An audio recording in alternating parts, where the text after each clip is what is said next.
Good evening, members of Spiritual Encrypted Encounters. How's everybody doing tonight?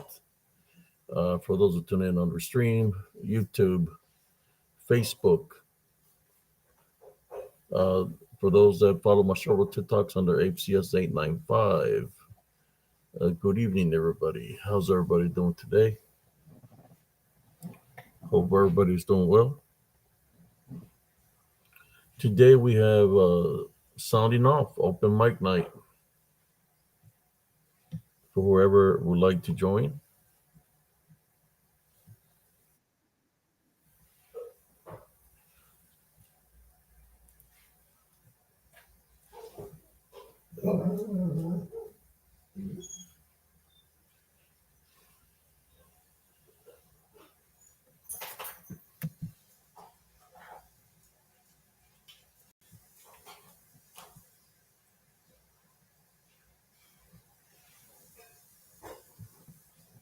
How you doing, Matt Fury? How you doing, August Bradshaw? Hope you're doing great.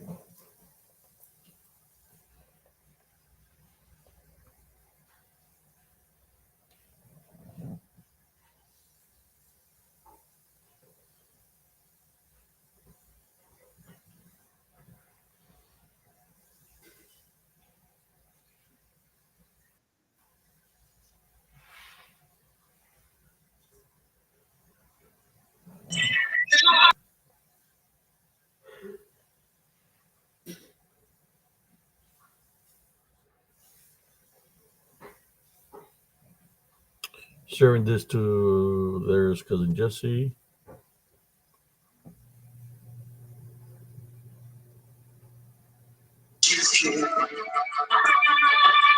So get down.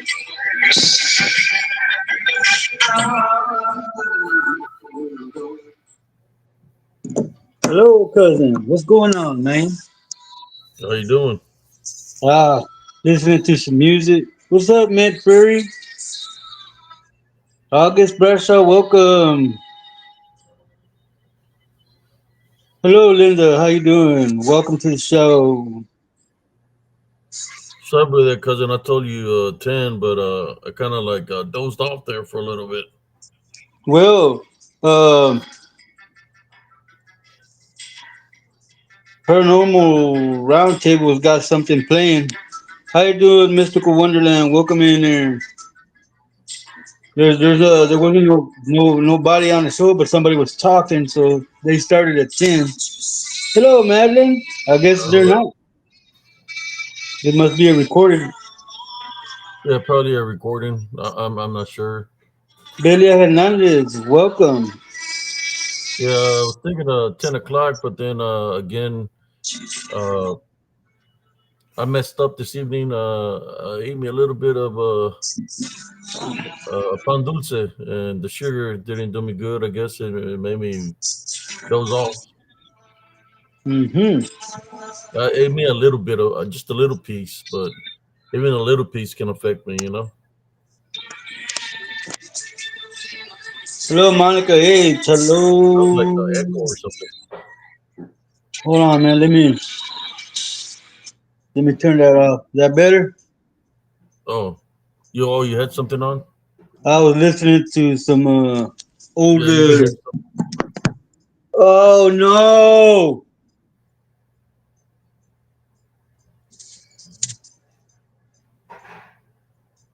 I was We got listening to Matt on there. some old Eight you Texas, call them Mystic Wonderland, August Bradshaw.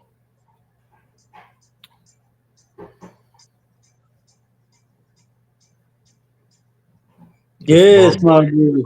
Jamming some Phil Collins. Moderators, stay on your toes tonight.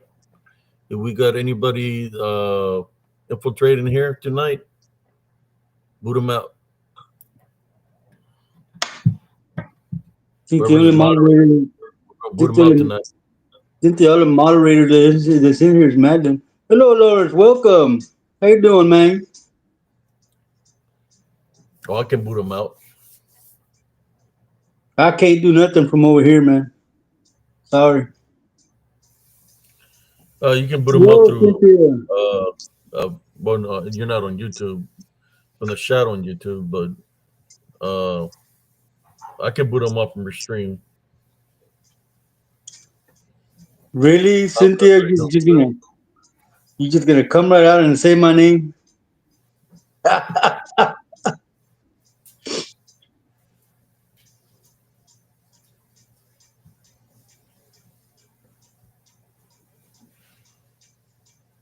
go.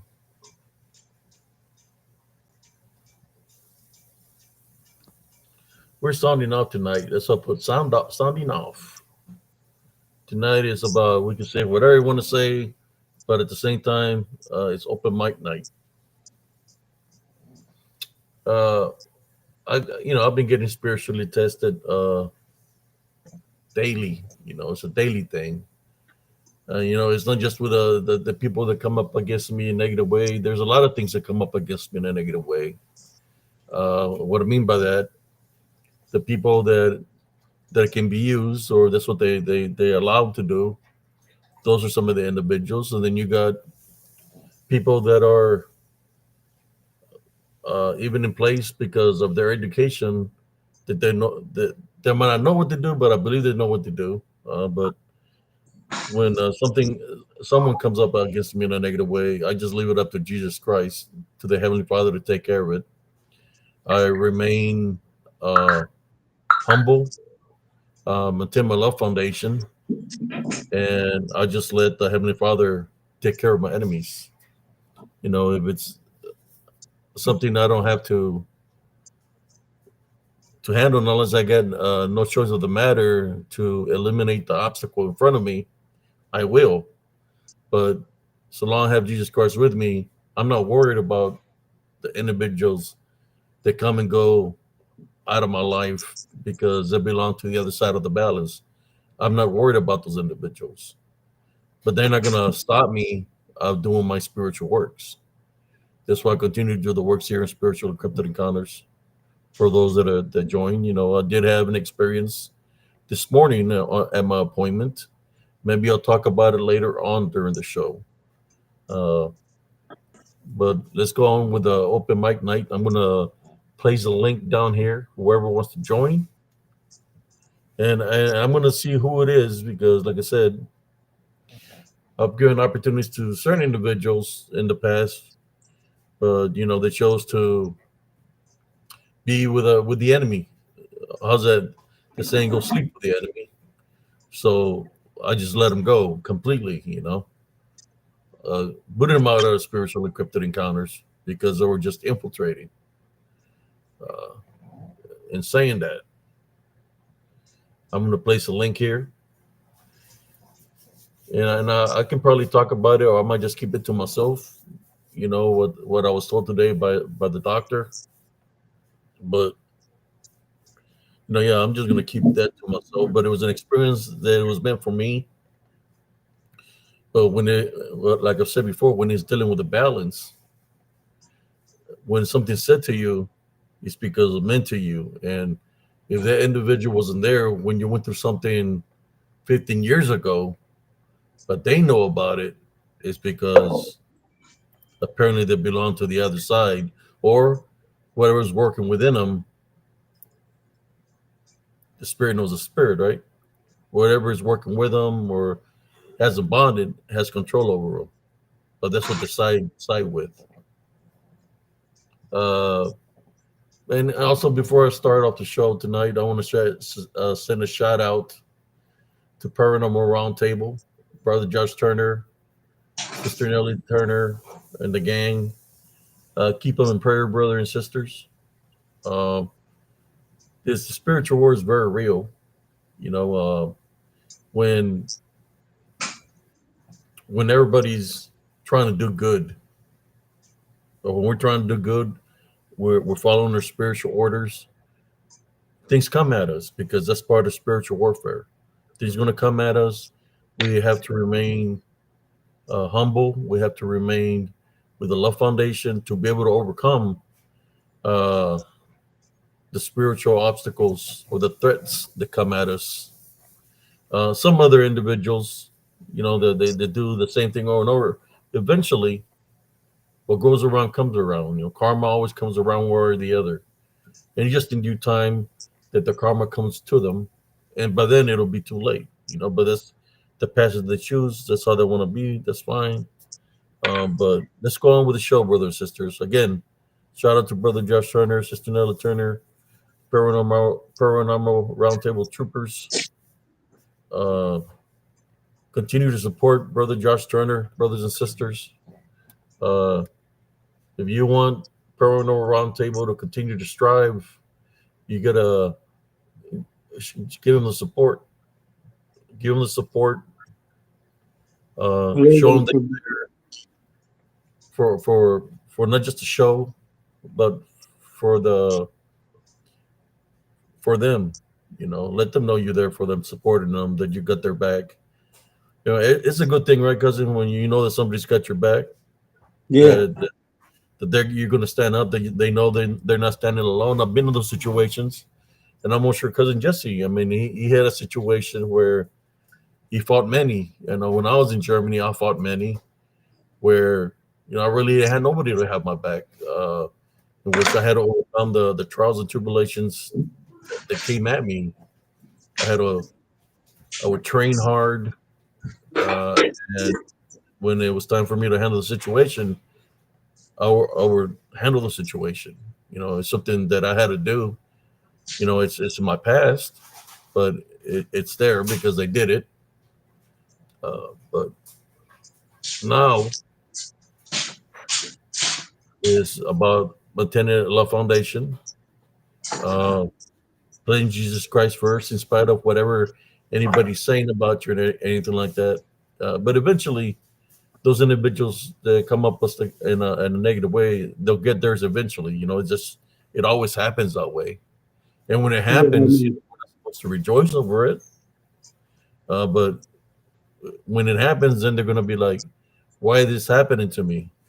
Well, reflected all the bull crap y'all done, and it's eventually going to catch up to you. Just a matter of time. Saying that's right, that, bro. what do you think, cousin? Man. I know how it is, man, to feel like nobody's there for you, man. And it's always good when somebody comes in and just lets you know, hey, man, if you need my help, I'm here, man, no matter what. That makes a person feel like they can conquer the world, man. But hey, don't ever let nobody steal your shine. Don't ever let nobody have that kind of power over you, because they don't. Just keep your head up. I've seen it, brothers and sisters. I had, when I was growing up, I was a small little kid, real skinny. My nickname was Wessels, which means bones, literally, because I was a real skinny kid.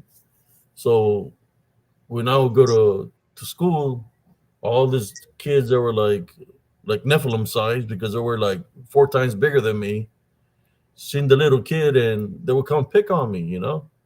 They come pick on me, but they didn't know that the little kid that they were messing with was really a spiritual warrior, was a warrior, in which I already had my rules or my orders given to me by my by my by my mother.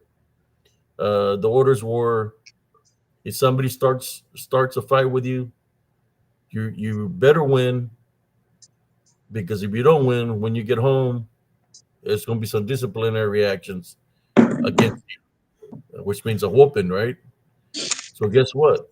Every big guy that will come towards me, I overcame him. I never lost a fight.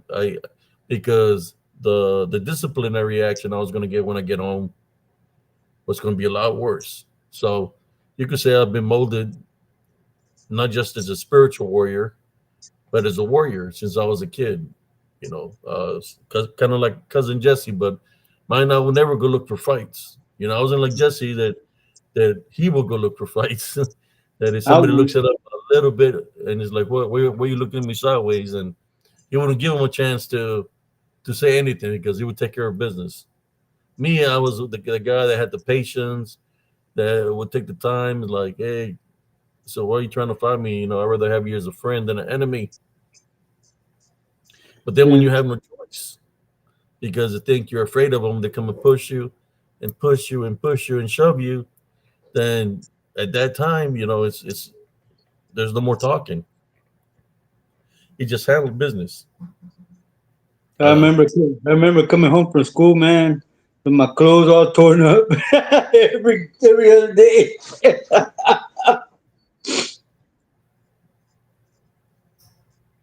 Oh, Cynthia said her nickname was Negra.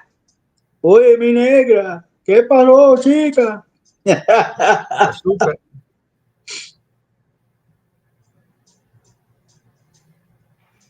yeah, he remembers.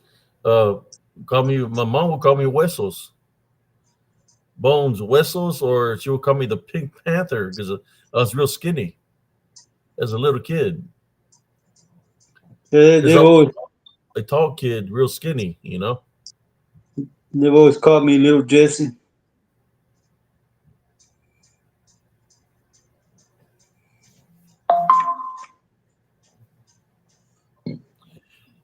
I don't understand, Sister Watkins with Bear.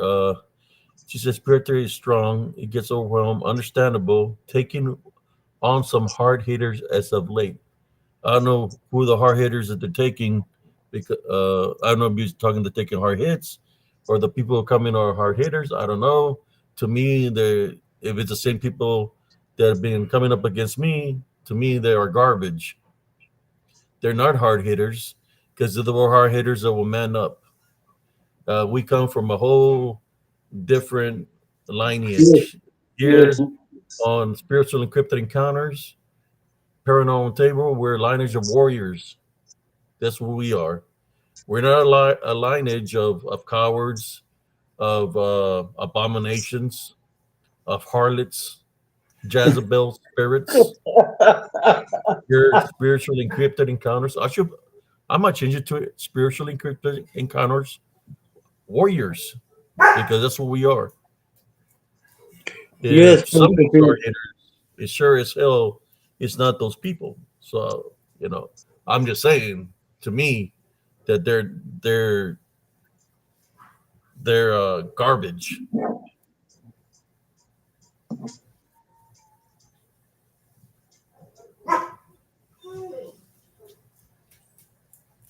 Look, man, I'm hiding behind my keyboard. I'm hiding behind my keyboard. You all know what time Friday is. That's Friday is always let's choose tonight. I'm gonna do nothing on Saturday because it's gonna be Mother's Day. So I'm thinking about taking my wife dancing somewhere. And even Dancing. when we turn on the radio and do some dancing in the garage, something better than nothing. We'll see what we do. It's up to her. There's those people that are messing with Josh. They're just jealous haters, man. All they do is nothing but talk. It's not like they're gonna grow as a set and go hands on. They would never go hands on. They're not that brave, even though they're like the bravest ones, and we're the cowards and whatever, man. They wouldn't be saying that if they were standing in front of me because they get bitch slapped. Excuse my language. Trust me when I say this. It's individuals. They call themselves boots on the ground, and they're more like high heels on the ground. Uh, they're no competition. Whether it's podcast wise or doing a show, no competition because they falsify the numbers. Or if they want to handle things physically, no competition. That's all I'm saying. Hey man, if I can stare down a werewolf, man, I ain't gonna be afraid of no dude that looks like Schmiegel. I'm gonna be honest. He kind of looks like a troll, man. He looks like a troll, like you know, man out of shape. He's a Temu Darth Vader because he can barely breathe. Every sentence he's Uh, gotta take a deep breath. That's what happens. okay, okay, walks with That's what bear. happens. We get it. It's not the people that we're talking about. All right. That's what happens when you mess with too much corn. Mm-hmm. It messes up your breathing. if you know what I mean. High heels on the ground, Madeline. Stilettos on the No, ground. no. In their case, it's more like high heels in the air. Oh, he showers, High heels Madeline. up in the air. Golden showers. Okay, Yeah. walks with bear.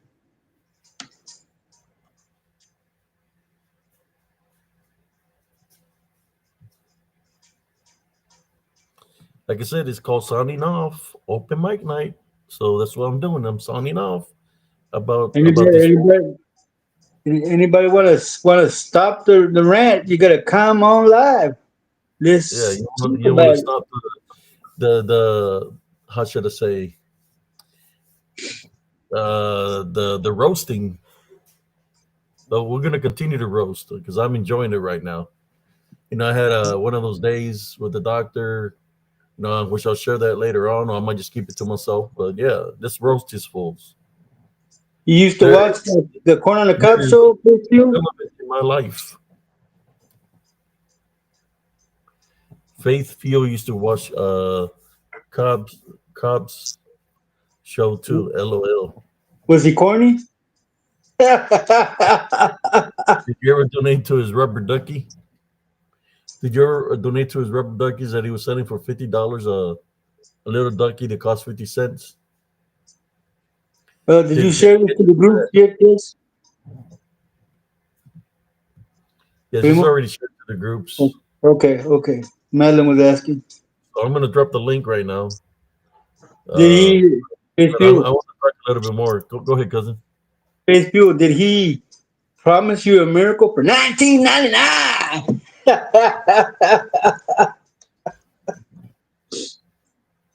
Did you sell your roach pie for 49.99?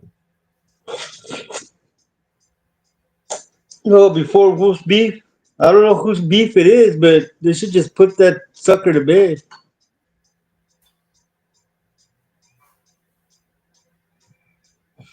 I just know that they don't want the smoke. It's kind of like these people that want to target anybody that's affiliated with Wolf in any kind of way from their friends list. I don't. Yeah, that's childish though. But if you want to deal with Sarncias, hey, there's always an open invitation here in Texas. Mutual combat or can of whoop ass. Hey, Face Fuel, here's that Schmeager looking dude. Ah, my precious. Oh, man. I don't know, man. I think one of the lives of one of the rubber duckies he was selling, it looked kind of brownish, like It it was looked dirty. dirty. It looked dirty, man. He didn't even clean it. It was a dirty duck. So you're not just getting you're not just getting a duck. You're getting a used duck You because you getting can see some it was with, dirty. you getting Only some God with, knows where the duck was. Where the you duck get, was. you getting some with Oklahoma dirt on it.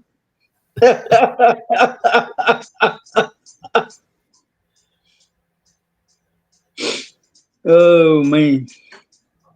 He's been messing with so much corn on the cob that when he walks, he sounds like a duck. Quack You quack see, every step he takes.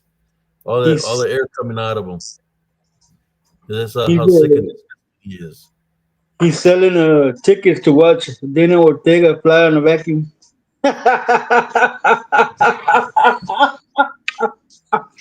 Oh man,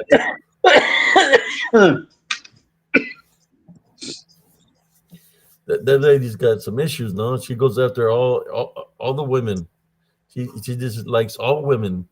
She wants to talk bad about everybody, but she's the one with the problem. She wants to talk about all women because any all women steal her dull limelight because she's irrelevant. That she was coming after Sister Madeline for so long. I don't know, man. Pinche bruja. The way she talked about Madeline, I think she wants to be her stud. I can already see her telling Madeline, "I'm all the stud you need." Be careful, man. Spider crotch. She opens her legs and spider webs come out. Then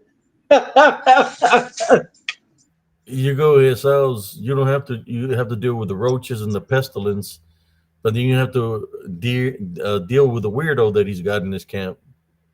And cousin Jesse don't like that weirdo. We call him the abomination, mm, or he call what do you call him, Primo? The abomination.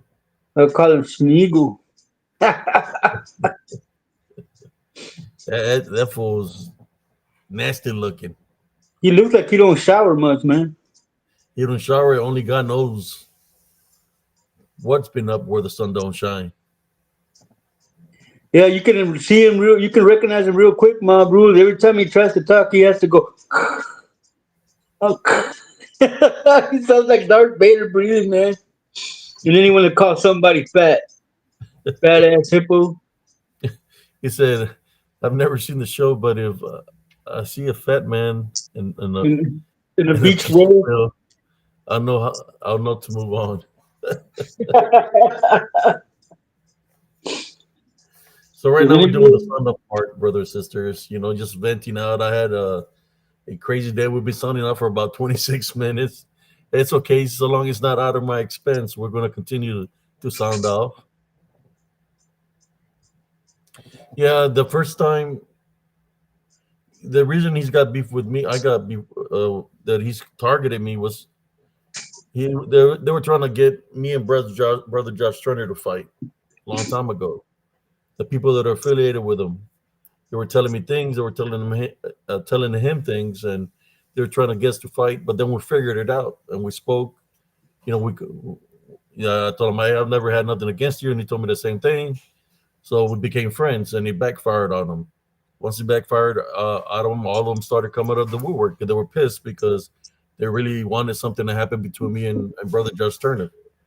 Uh, as far as I know, another person that was involved in it, he's gone already. He died about a year ago. That was involved in that with that camp. Uh, Um, he's gone. He's gone. Uh, but yeah, they tried, and they even got more pissed off when I had already figured them out. Every person that was affiliated with that camp, I figured them out. And I said, you know what? I'm not even going to worry about this individuals no more. I'm just going to do my thing. the silence madness. Yeah. Hijo de- You know what? Honestly, Sister Madeline, you're mentioning about that. I think freaking the abomination got a hold of him. I mean, he is in his camp. I wonder how far deep he is in his camp. Or should I say, Mr. Shallow? How shallow he is in the camp. He's not about to give birth, Madden. He swallowed a third grader.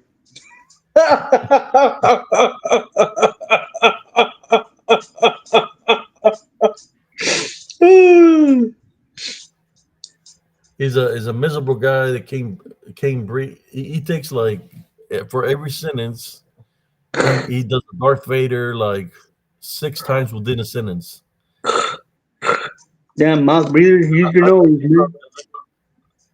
You know he can't. You know why he breathes like that, right, man? He can't breathe through his nose because of all the cocaine he's got up in there.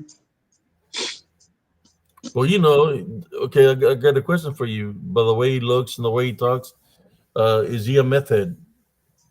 It's possible he could be a meth head. If not a meth head, he's a crackhead. There Gotta you love go. him with the rocks. A meth head and a crackhead. That's why he's always trying to sell duckies for $20 a pop.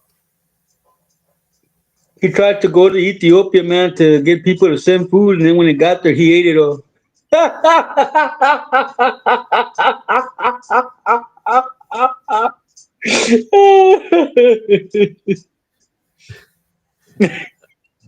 I don't know how people can even tune into that channel. The way the guy breathes, man, like it's annoying as hell.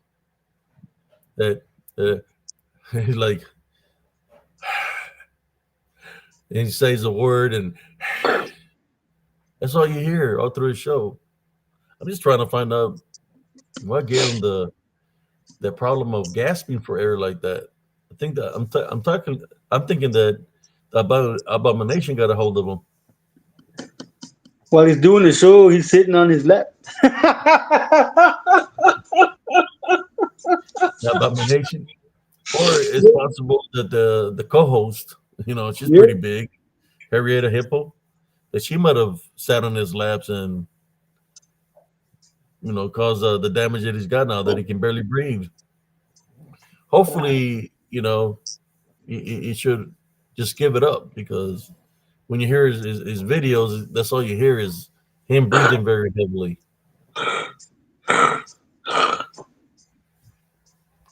He has a face for radio. He's got a face that only a mother would love, but his mom slaps him. Dude, we're signing off right now. Military Mm. signing off means say whatever you have to say. So we're signing off right now.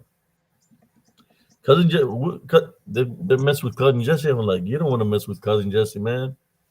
Hey At man, least they brother never H have a little bit of compassion, right? they never have my name in their mouth, man. They know better, dude. Because They these are try. rated for everyone, and I will travel and I will find you. That's not a threat. It's a promise. There you go. I can hear cousin Abe saying, "Finish him."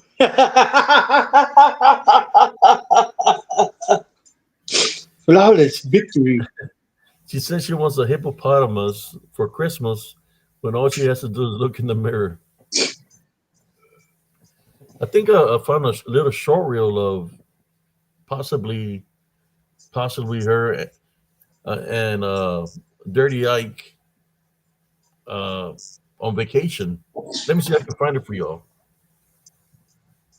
I'll be right back. I'll be right back, y'all. I think I got it here somewhere. I'm trying to keep it clean, Lawrence. I'm trying to keep it clean, man. Uh, I'm learning how to be more rated G because before every other word out of my mouth was a curse word. So now I'm learning to have to think before I speak because I'm the type that I don't like to sugarcoat anything. And the way I think it, that's the way it flies out of my mouth. But I'm trying to keep it rated G so that we don't get blocked.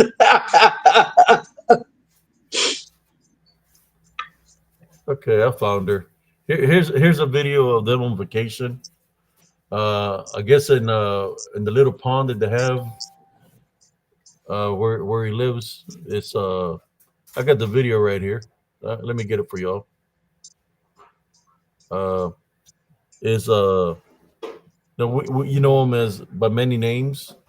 All the troll accounts that he's got, you know him as Cleghorn. You know him as Damon Peterson.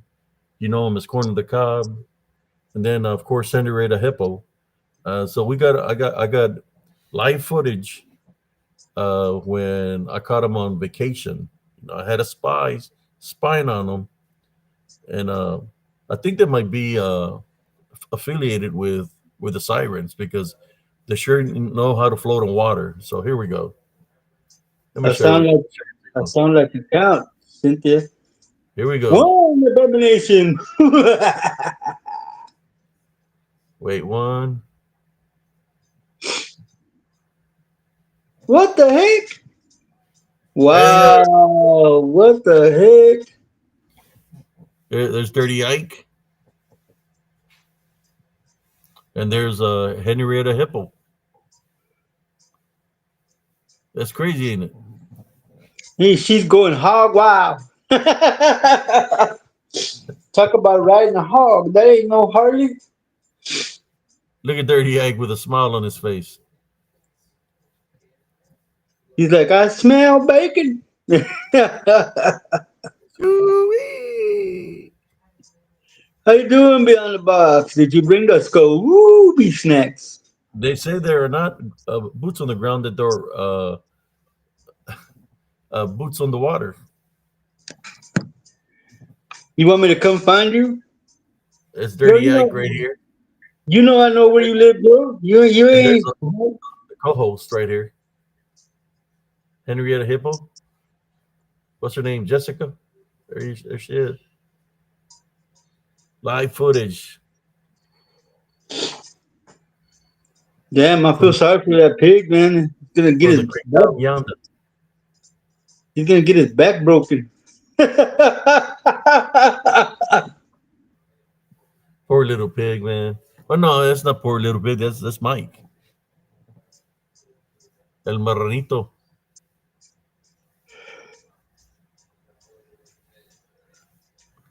Let me see what the people in the chat are talking here. Monica, uh, that pig can hear that voice that Abe heard. Marranito.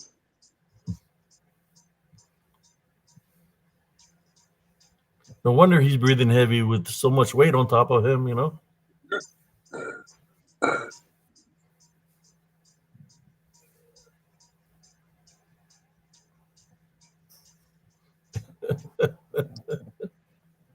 Let's go, man. Okay.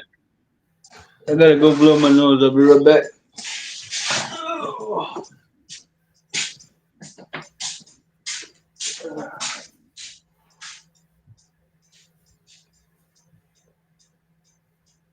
Okay. I'll stop sharing it. Can we just have a little bit of fun here on Spiritual Encrypted Encounters? I took it out. Yeah, I think it is AI. Looks like AI. I don't know.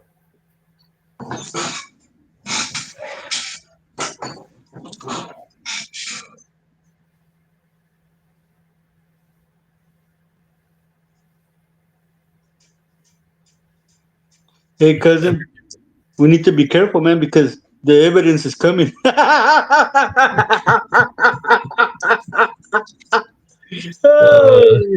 Hey. yeah, what am I looking at? Those were the members of the host and the co-host of Abnormal Indigestion No man, indigestion. from Oklahoma. There's a host and co-host from Pepto Bismol. You mess with a bull, you get the horns here in Spiritual Encrypted Don't Encounters. say, don't say that, man, because that abomination will turn around and say, "Give me the horns, baby."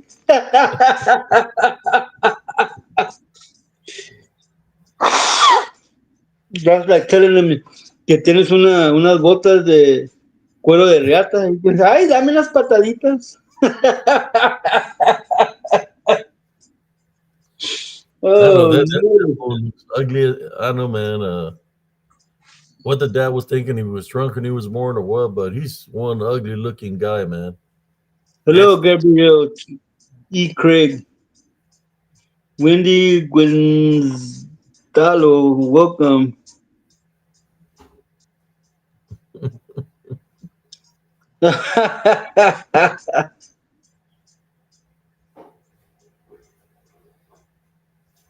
Yes, Lawrence. Yep. AI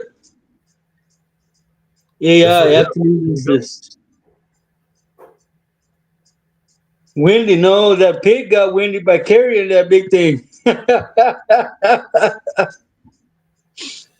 Yeah, man, we're going with this thing. We're signing off right now, getting things off our chest. But what's the name? The abomination doesn't get things off his chest. He likes them having on his chest.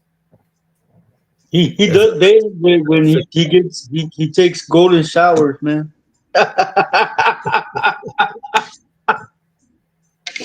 And every now and then, man, Dirty Act gives him a hot lunch.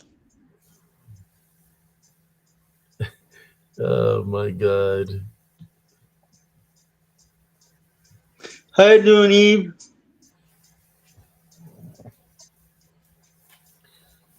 oh my god. Oh, you Eve? You like my cousin's laugh? Yeah, cool. We warned y'all. We've been warning y'all. Don't not because we're afraid of you. It's just it's a losing situation for you. Either way, we're gonna roast you. And if we find you, I'm gonna kick you in your chest. We're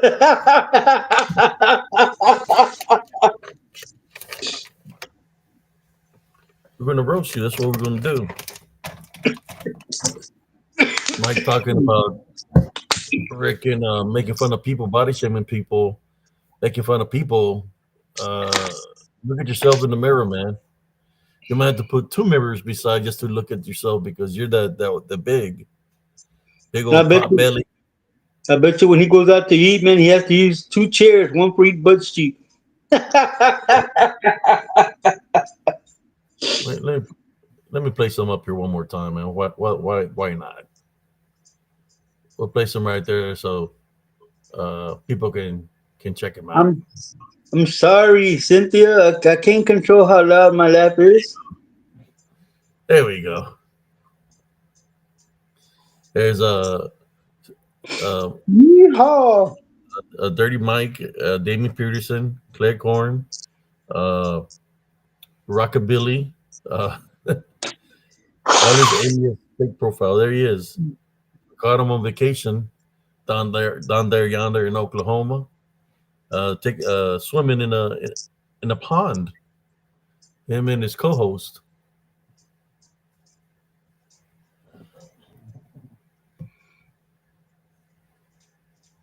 He says, "Don't call me a little pig. Call me a big fat pig."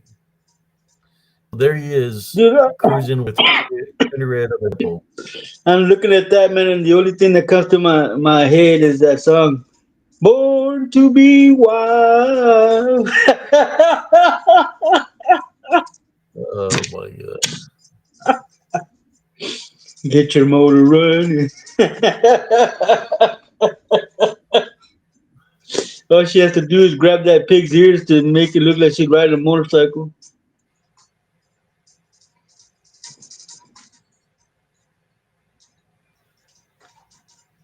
Let's see, it's just a minute. Says the only people You're laughing at. doing this missile. Okay, here we go. If anybody wants to stop this roasting, the only thing that guy you gotta do is jump on the live. It is open mic night. Open mic night. Other- We can talk about Otherwise, anything. So I'm going to place a link here. You need to get something off your chest. You want to share a story, an encounter. Uh, I will place something here.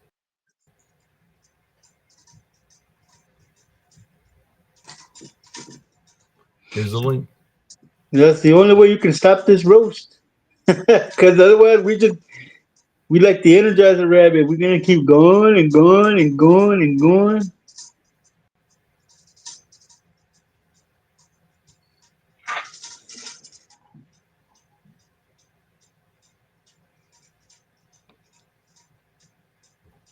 Lord, that lady needs a biking helmet. uh, I can see her singing right of the ¿cómo se llama? The Ride of the Valkyries. Oh no, la la la la la la la la la. Yes, with no barbecue sauce, my bros. Let's think of some songs for them. Let's some songs that we might think we can add to the short clip that we captured of them on vacation down there yonder in the pond. The first song that comes to my mind is a song from ACDC called "Who Made Who."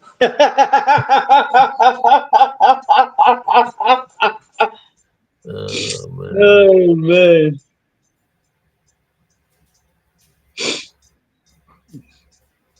Somebody says she looks like an orc.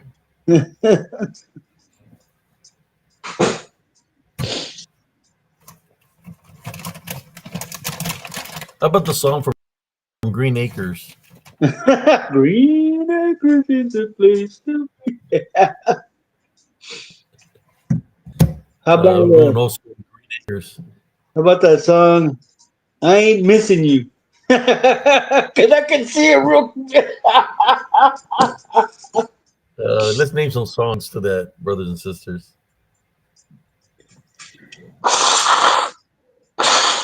Wasn't there a song about the three little pigs where it says I'm gonna huff?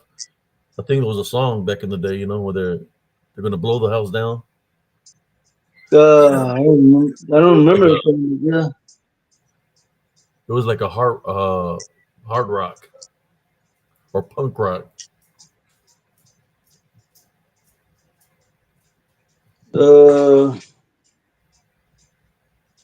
what other song can I come up with this for this? The song "We Are Stepping Out." I think his name was Joe Jackson.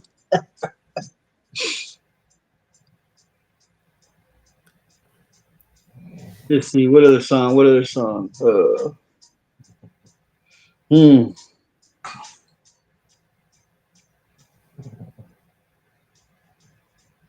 How about that one from what was the name of that band? You spin me round, round, baby, rise round like a record, baby, rise round, round, round. How about they call it flipper, flipper. They're calling King of the Sea, but in this case is it's not flipper. What are we gonna call him? It's a pig, marrano. Hey man, well that right there is a crime, man. You might want to put the theme to cops. Born to be wild, dead or alive. Yeah, that's the name of the band. Big girls don't. That was a good one. Oh man. Mm. How about the song from the Titanic when they're drowning? I've never Or seen the movie Titanic, Primo. You're barking up the wrong tree with me.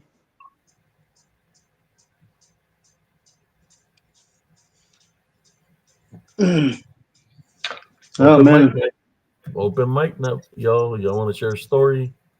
Here's a link down here in the bottom. Okay, let me take that picture off. Please, it's disturbing. I don't think I want to eat any more bacon in the There we morning. go. We got rid of it.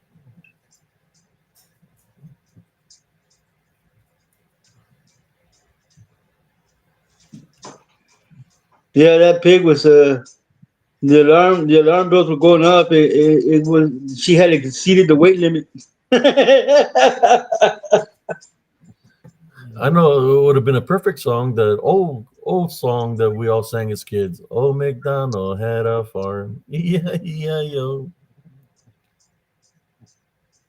Wow, man, that's crazy. I don't know where you found that picture, man, but man, that's really disturbing, dude. Makes me want to go on a diet.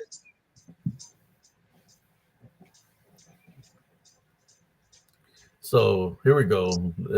We sounded off and we let it out. Whatever was in the air, we let it all out in the water. We let it all out. Uh, We we put all the sandwiches on the table. the bullying is not good. It's not good.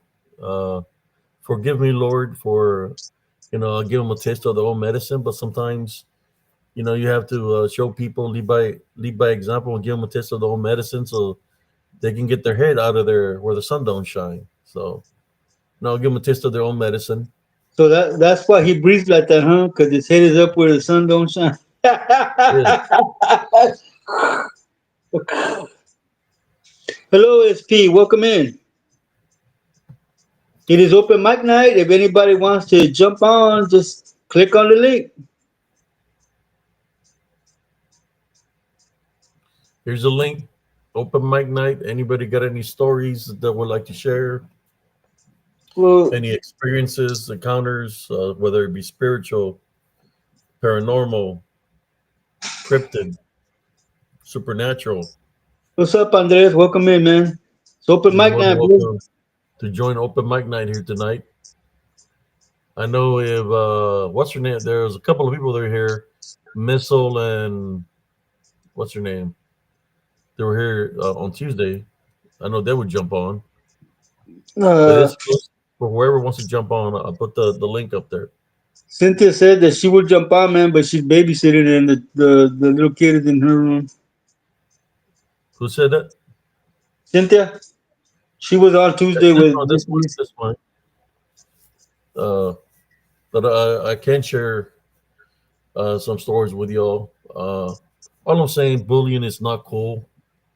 When you target people, it's not cool. And if I'm wrong for doing the same thing you did to other people, well, yeah, I'm wrong. But I'm just giving an example of how it feels when y'all do that to us. You know, because my name surfaced up for what about a week, and I wouldn't say nothing. So this is my response to y'all, or what I just did here for about 45 minutes. You know, just give you a taste of your own medicine. It's not cool, is it? wrote a song about it. You don't know how it feels to be me by Tom Petty and the Heartbreakers.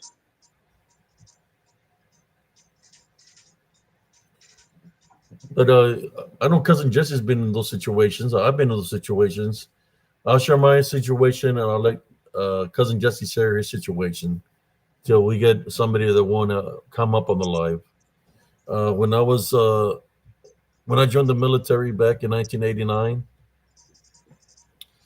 it was like a how should I say it? Like something that just hit me in the face because it was not what I thought it was going to be. And what I mean by that is when I was in basic training, you had people from different nationalities from all parts of the United States. One thing that ran rampant in basic training, besides all being in our camouflage uniform, is racism. There was a lot of racism in basic training. A lot of people that were prejudiced, and it's one of the things that I had to fight people. You know, I had no choice but to defend myself for who I am as an individual. So you know, I had to fight individuals in basic training uh, that were coming up again, and I guess in a negative way because of the way they're raised. Some, you know, KKK, some other things besides KKK, right? Uh, I fought all kinds of nationalities in basic. Then, of course, I finally got my orders to go to my duty station, in which when I went there, it was the same thing. It's like if I knew that the military was going to be like this, that I had to get in so many fights, I would have just stayed as a civilian. I wouldn't have joined. So there I am. I still got to do my 4 years in the military because that's what I signed up for initially. And I'm in a foreign country. My first duty station is overseas, and I get mistreated over there. You know, dealing with the same thing, racism. You know, you hear about white on white. I mean, white on black. Well, how about the what I dealt with was black on brown. So I had to get in fights, several fights. I had no choice. They were called I call them badingo fights, in which I had to fight a person almost every day. It wasn't fair fights.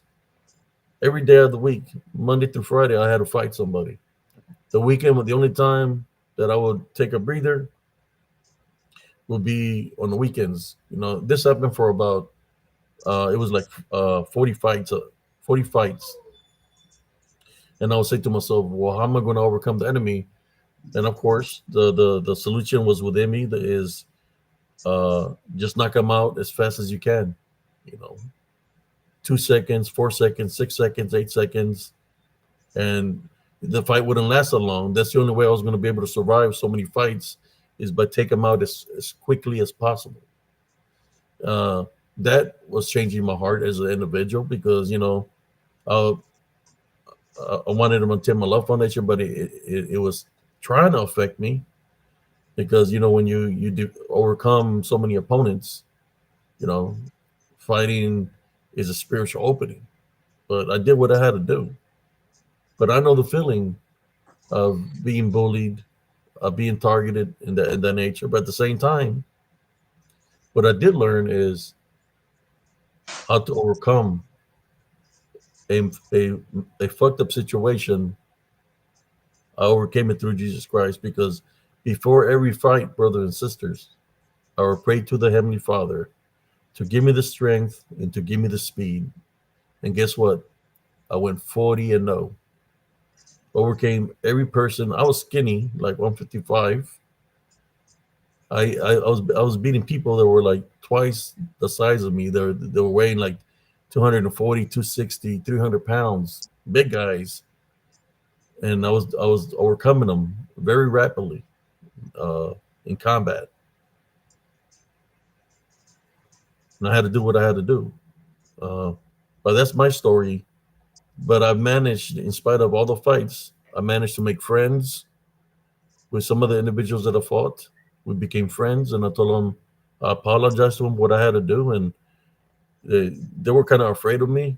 But I told them not to this. I'm not gonna do nothing to y'all. I had to do what I had to do. Just like if y'all got put in the situation I did, you had to do what you had to do. I said, it's understandable, but you don't have to. I told them, you don't have to worry about me coming after you because they will see me coming on the sidewalk. They run away from me because I could have honestly, as fast as I took care of them, that it was just me and that individual by ourselves. I could have done anything, but luckily I'm a Tim Love Foundation. You know that I just did what I had to do. I just wanted to share that these people that are bullies that come at me in a negative way, trust me, you wouldn't be able to last against me. And in saying that, I'm going to give the floor to cousin Jesse because I'm here to tell you, you wouldn't last against cousin Jesse either. Well, I used to work at a bouncing at a club, and the first fight I got into didn't last more than a second. In 1 second, I hit the dude in the jaw, hit him in the chest, and caught him with a spinning heel kick to the jaw. He was out for 15 minutes. I could have gave him the coup de grace, but I just dragged him off the property and left him there. And then the second time I got into it, I beat up 7 people there at the same club by myself, and one of them got taken away in the ambulance. They had to like cut his eye because I messed up his eye. He looked like a boxing victim.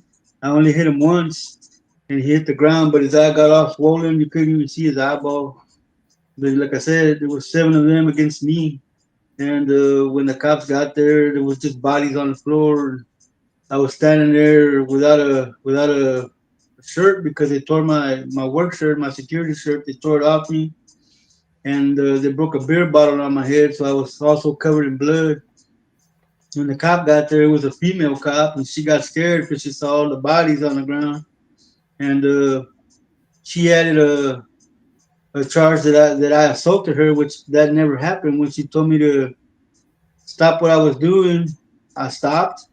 I put my hands behind my head and spread my legs wide so she could see I was no threat. And then she tried to put a charge on me that I assaulted a police officer, which that never happened. And that came to light because they found out by all the witnesses that when she got there, I complied with everything she said. So yeah, they tried to give me 5 years for each case. So I was looking at 35 years. Like I said, I had no backup. The dude that was helping me, that was supposed to be my backup, he froze up and ran inside the club and left me out there by myself to deal with those 7 individuals. And yeah, I they asked me if I needed stitches to close my wound on my head right here, and I was very very angry, and I told them that stitches were for wussies. And then I regretted it an hour later when I was sitting in the holding tank because it wouldn't stop bleeding. You So still got the yeah, scar, cousin? right here. Let me do a close up. I turned the camera upside down, man. So it's someone right here, right in there. They threw that beer bottle from far away, and when I saw it, it was too late. I had shaved my head. I would shave my head back in those days, and when I went like that, it just broke out my head, dude. When I saw my blood, I lost it, and that dude that threw the bottle, I ran at him, and that dude tried to get in my way. I grabbed that dude by the shoulders and used him like a pole boat, and kicked that other dude right in the face with some what were those? They were roper boots. I was wearing black roper boots, man. I kicked him in the forehead, man, and it was on. By the time I was done, there was just bodies everywhere. But anyway, that's my story. Matt Fury says I had stitches in my head, but was for falling down drunk when I used to drink. LOL. Staples. I got a picture of me after those fights. If you look at the picture, you'll see that I'm speaking the truth. Let me share the picture of you with you after I did the 40 fights. You know, when you do have to do that, and it changes you some. You know, you start getting hatred and anger. You don't trust nobody. Uh, so you have to be alert at all times. After fighting so many fights, you have to be alert at all times and be ready to react to a situation, especially when you're being targeted, when you got a target on your back. Well, I've been in a situation when I have a target on my back, and I have more stories to share about that. But what happened you have a target, and when you have a target on the back, they're going to come after you at any given time. You know, they're going to try to come after you when you have a target on your back. yeah, man, I actually felt that night I reached Bruce Lee status because I beat up 7 guys by myself. I was in the car going, woo.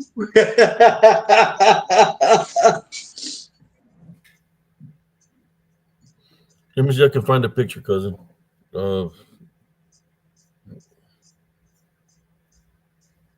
So I'm going like to I show said, you a before and after picture, and you're going to see the difference.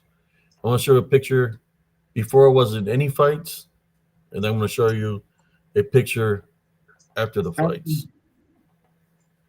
yeah, man. I I really, when I tell them they don't want the smoke, man, they really don't want the smoke, man. They'd be better off fighting you than me, primo. Cousin Jesse, they wouldn't want. Telling you, man, it's 5 years that they come at me.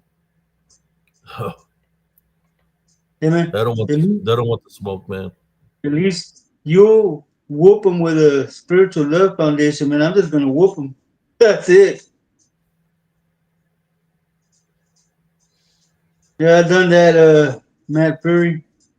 I done that. My cousin was a witness to every time me and the old Chookies used to throw down. It got rough, man. One time I threw him through a window and he landed in the front yard, but that was after I popped his eardrums. One time I hit him with a double palm strike and he flew back maybe 20 feet and hit a car in the fender. And that car looked like another car had hit it, man. And he messed that car up.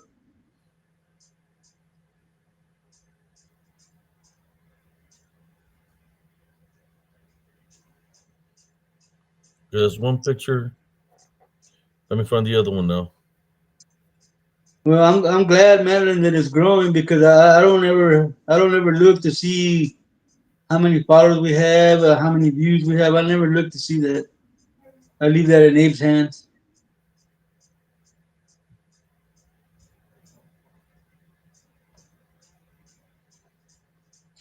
Like I said, I'm just the plucky comedy relief.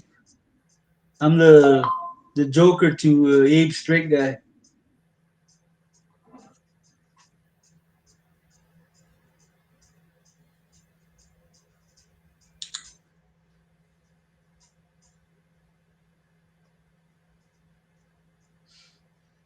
And that's what I'm talking about is nothing compared to what we were going through in Raymondville. I had a target in my back then too. So it's been the story of my life, you know, whether it was with the Brujas when I was 3 that they were targeting me. Then when I turned, I was a teenager, they were targeting me. Corrupt people from our town, because it's drug affiliated, that town, they were targeting me, making death threats and everything. And cousin Jesse witnessed that. Oh yeah, I was there, man. That's when we formed the mighty Dio Left Gang.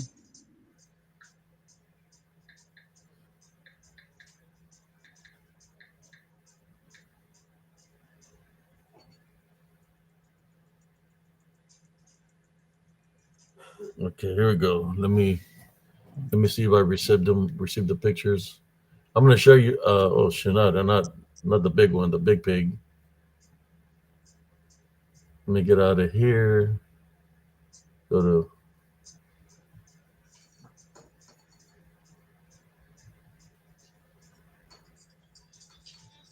Shit, I don't even know where I sent that other picture.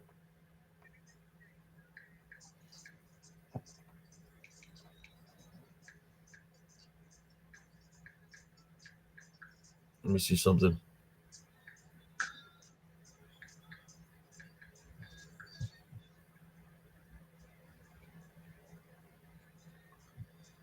That'll work right here. Okay, here we go. Here's what I'm talking about. Even though I had been in fights in basic, uh, when I got to my first duty station, which was in Erlangen, Germany, you know, you're thinking you're starting at a clean state that you're gonna have the opportunity to be able to climb the ranks in the military before I even got in the fight. So this how it looked. This is like the first day I was in the field. This how it looked uh, before all the fights that took place.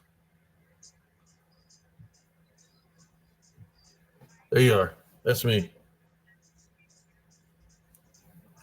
That's me before all the fights. Even though I already had, got in fights and basic training, what I went endured when I was a teenager. That's the way I looked. I was 19 years old. Uh, when I went to basic, I was weighing like 189. I came out of basic weighing, I was lean and mean, weighing 155. So I remember, that's thinking that I'm going to have a an opportunity to climb the ranks as a clean slate. But that's me right there. So like my first time in the field, I as y'all remember can, that weapon. there's a tanks. They're camouflaged. There's a grease gun right here. That's me with my LBE. I also knew that I didn't even have a band with my last name on there. So that was the first time I went to the field. Then, of course, I seen the prejudices and the fights. So this I looked after 40 fights, after defeating uh, the 40 people.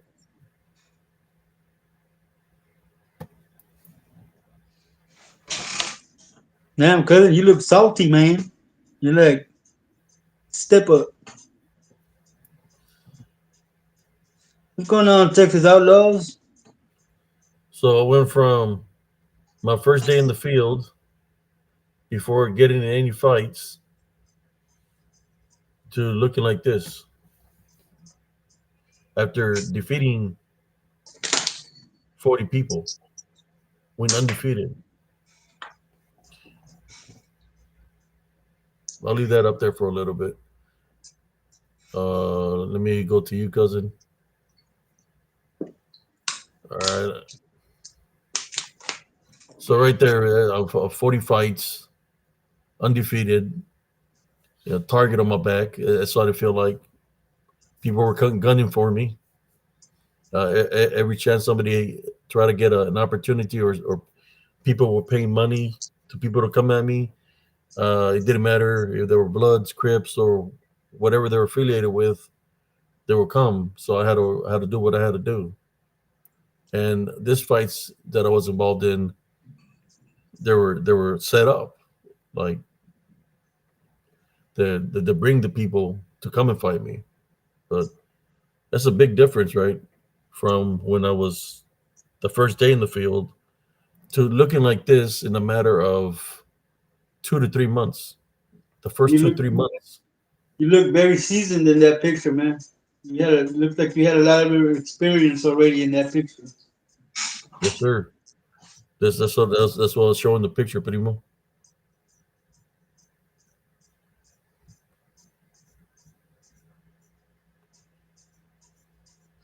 I And remember when the only thing I can do is like right there, my homeboy. I'll show my homeboy in a moment. Yeah, yeah. When you're threatened and people say they're coming after you, they tell you you better have eyes behind your back. Well, guess what? They just didn't know who they were dealing with. That's a big difference right there from you picture look to really picture. seasoned. You look really seasoned. Yeah, I fought all kinds of people. Boxers, martial artists. Freaking, they come at me all kinds of styles, and I overcame every single person. And even like that, they said they were still coming for me because I was in their kind. They would go like that. You're not one of us. They would tell me, "How come you just didn't let one of us beat you up? That's all we want. We want somebody one of. How come you just don't let yourself get defeated by one of us? So if you do that, we'll stop doing all this." And I look at them and I said, "That's not how I was raised. I wasn't raised to give up or quit. I was raised to overcome every obstacle that comes my way. That's how my mother trained me." I gave it a vacation, Outlaws. So, corner the cob, you don't want to awaken this guy. You don't want to waken up that individual right there, because that individual right there, you could say,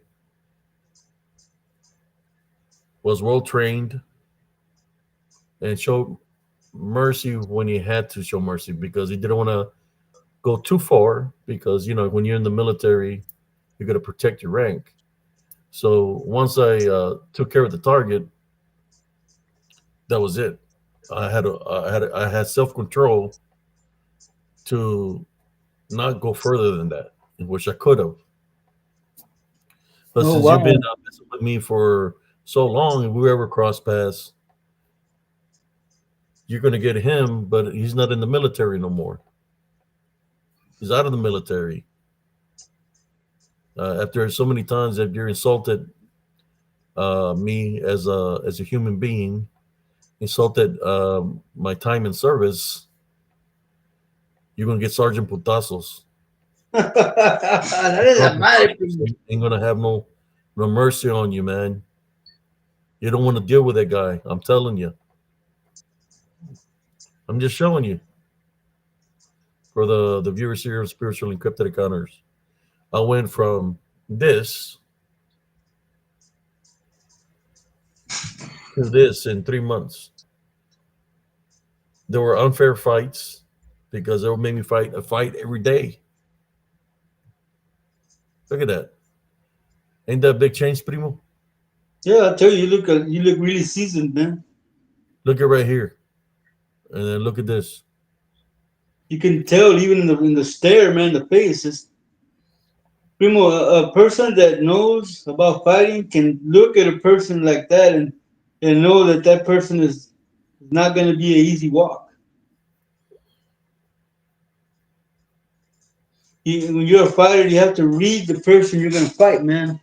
That way you know if it's going to be an easy walk or if you're going to have to pack a lunch. Yeah, and right there, I'm not showing no signs of anything No, no, right for there I could anybody tell, man. Right there in that picture, I could tell, man, it's not going to be an easy walk.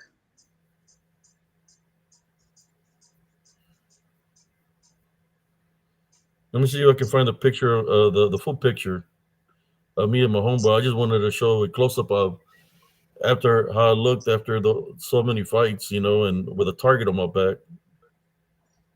Oh, and just by the way, when y'all get a recording of this, because I'm pretty sure y'all gonna get one. We're not bragging. We're not acting tough. It is what it is when it is, and Lord help you if you run into one of us. There you go. That's the full picture. This is my friend Tony. He was older than me. He was from the Bronx. He witnessed all those fights, man. He was always cheering me on. But I would, when you get in the zone, you don't hear nothing no more because you get in the zone and focus on your target. Uh, After that, man, after so many fights, it's like we got your back. You don't have to fight no more. Uh, so if somebody comes at you, they got to go through us too. So it was him and my brother, my other friends, Michael, that had my back after proving myself in combat. They had my back. That I didn't have to fight nobody because that would beat them up. It's like I used And to tell you back in the day, Primo. The fight lasts more than a minute. You ain't got no reason to be fighting, man. That shit should be settled within the first 15 seconds of the fight. yeah, And that should be it. It's not how you hit, it's where you hit. And if you can take a punch and keep moving forward, man. so yeah, I was just showing you this real quick, uh, showing you the difference of when you have a love foundation and you think everything's fine and dandy, dippity do, dippity die, right? And then all of a sudden, your whole world just flips upside down because it's not what is it's meant to what is it's not what is showing you to be on TV or what they tell you the recruiters tell you. It turned out to be a whole different ordeal for me. He was Army, Texas Outlaw. He was Army, he was a tanker.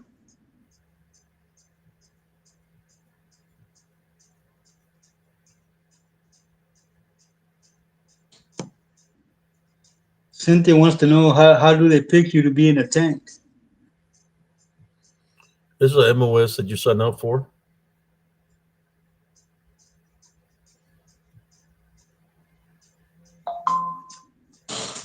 Whatever MOS you sign up for, that's what you go through.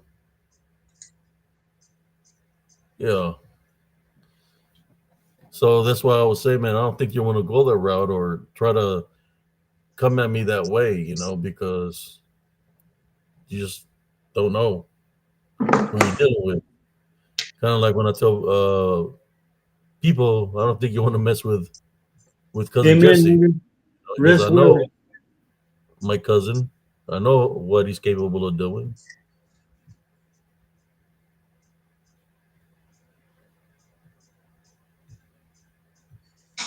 So I was just sharing the picture so you can see how I looked on my first day out in the field.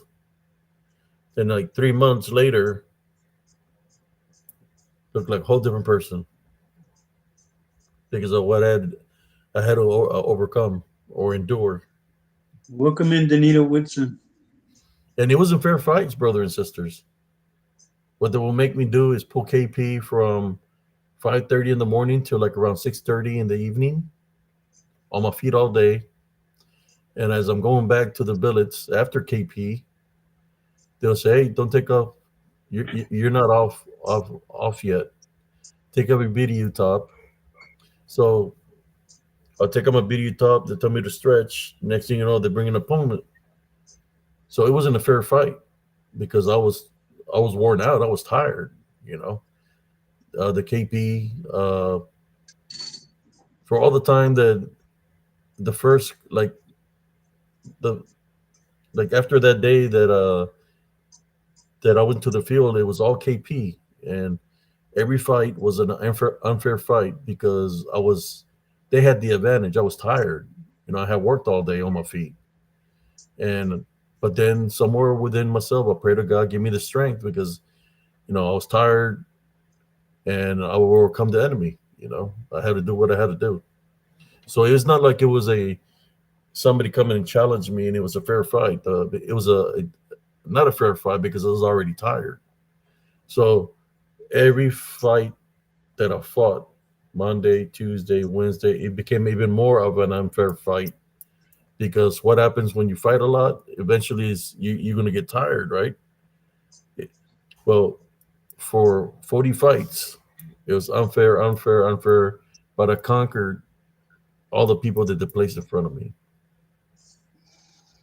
I wish they had the videos of the people. There was this guy that had a camcorder recording, and back in those days, that's what it was, a camcorder. If that video will surface up, so they can see how I was 155, 160. I think I gained like 10 pounds of muscle, like 165. But yeah, I did what I had to do.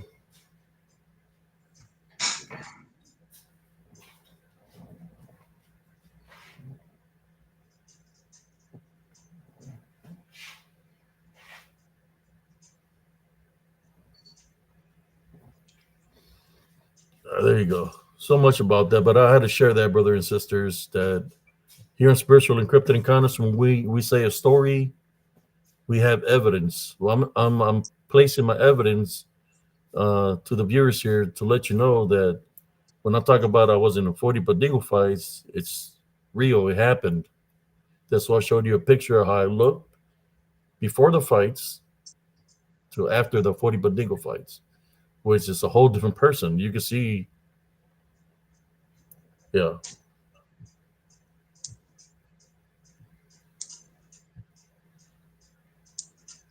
Cousin Jesse, would you like to share something? Yeah, man, there was a still at that club, man. I was standing outside guarding the parking area, and this guy pulled up, man, and he walked up to the property and he looked right at me and told me he was gonna kill me. I told him to just go away. And your cousin Chucky was there, and he started up, man. He was telling me, hey man, how you gonna let him talk to you like that, this and that? And I'm like, bro, I'm working, man. I can't act like I would act if I was not working right here. And he was, nah, man, don't let that puto disrespect you. I said, and he was just wired me up, man. I kept telling him, hey man, I'm at work, man, leave me alone. Finally, that dude, man, he just kept telling me he was gonna kill me. He was gonna kill me, and I should have known that maybe he was possessed by something because the way he kept telling me he was gonna kill me. But your cousin wired me up, man. I took off my work shirt, man. I went and told him, hey, man, pues, ¿qué pedo traes? Ese? No, que te voy a matar. Oh, me vas a matar. No, hombre, otro que le dejó caer la live producing instrument de 8 baterías. Palo, vato, he takes off corriendo, and I gave chase. Every third step, I was kicking him in the culo, man. I chased him for 2 blocks, man, kicking him in the ass, man. I went back to the job, man, put my shirt on, y ahí viene el vato de vuelta, vato, a decirme lo mismo, and I was like, hey, man, you need to leave, man, leave me alone. And, okay, I'm gonna kill you, especially after what you just did, I'm gonna kill you. So I chased him again, dude, kicking him in the ass, another 2 blocks. I came back, and I was winded from all the running, and I used to smoke a lot, man. Finally, he came back, and Joe said, let me take care of this, man. He went out there, and he introduced himself, shook the dude's hand. That was his mistake for shaking his hand because Joe just clobbered him, man. He caught him with an uppercut, dude. That dude's head went up, dude, and he fell backward. And Joe just started stomping on him, man. And yeah, he would try to crawl away, and Joe would grab him by a leg and drag him back to where everybody could see that he was getting his ass whooped, man. And he'd try to crawl away, and Joe would grab him by the damn legs and drag him back, dude. Finally, Joe told him, hey, man, that's it. That's enough. And then when he sat up, Joe kicked him in the mouth and knocked all his teeth out. And he left him there.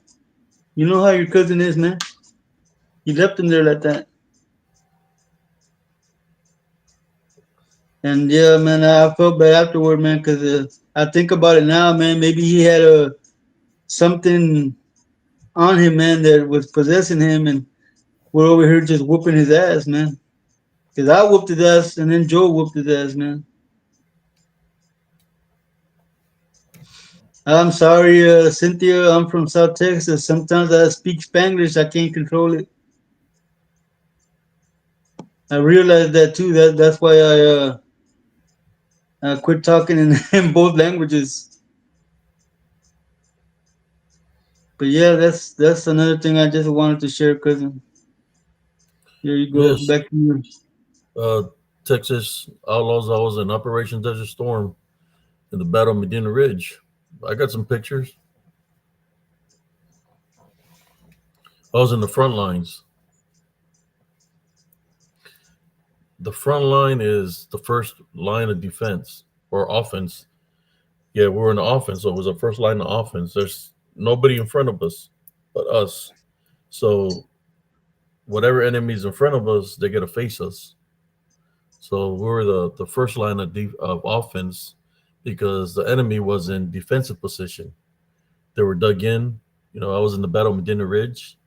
Look it up. The Battle of Medina Ridge was the biggest tank battle out there, and that's who I faced was the Medina Republican Guard, uh, the elite. They call themselves the elite Medina Republican Guard. It was a Saddam Hussein's elite guard, which was the best of the best.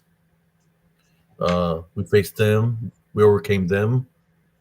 Then we came another guard behind them, and then we overcame another one behind them. I can't remember the names of them, but it was like we destroyed a lot of tanks and all the enemy that was in front of us. We took care of business. We wasn't there to drink a cup of tea. We were there to handle business. Our mission was to liberate Kuwait, get the enemy out that invaded that country, get them out of the country. Uh, One of the things that I witnessed was an area where there was dead women and dead children.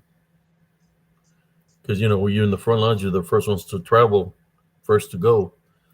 We went through this area where there was nothing but burning tanks and uh, burnt vehicles, where the Air Force dropped some bombs on them, and it smelled real nasty. Uh, Luckily, I didn't have my driver's sash open. I kept it closed, but you could smell nothing but, like, I guess what the people were saying up on top, that it smelled like death. Uh, but yeah, when you see dead women and dead children, it changes your perspective of the enemy. Uh, Makes you want to take care of business. That when you see the enemy, you're not going to have no mercy on them because of what they've done to innocent people. For those that have families, loved ones, you take it personal. Um, but we had one of those things where our mission was shoot to kill, no prisoners. That's what shoot to kill. So that's what we did when we fought the enemy, till they called a ceasefire. You got to follow orders. Once they called the ceasefire, we didn't shoot no more rounds, but we did what we had to do. I was in the front lines. We had a lot of tank kills, and of course, a lot of enemy that was coming out of underground bunkers, out of foxholes. They were dug in the sand. Someone got run over by the tank. And I don't want to get too in depth of it, right? But I can talk about it freely, maybe another day. But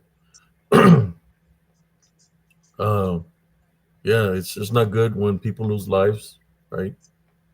But you got to do what you got to do if you want to survive. It's either going to be you or them. So I'm still here. You got another question, Primo. Danita Yeah. Wilson says, "How do you compare your spiritual warfare with being in physical war as you are describing? Do they feel the same and you deal with it the same?"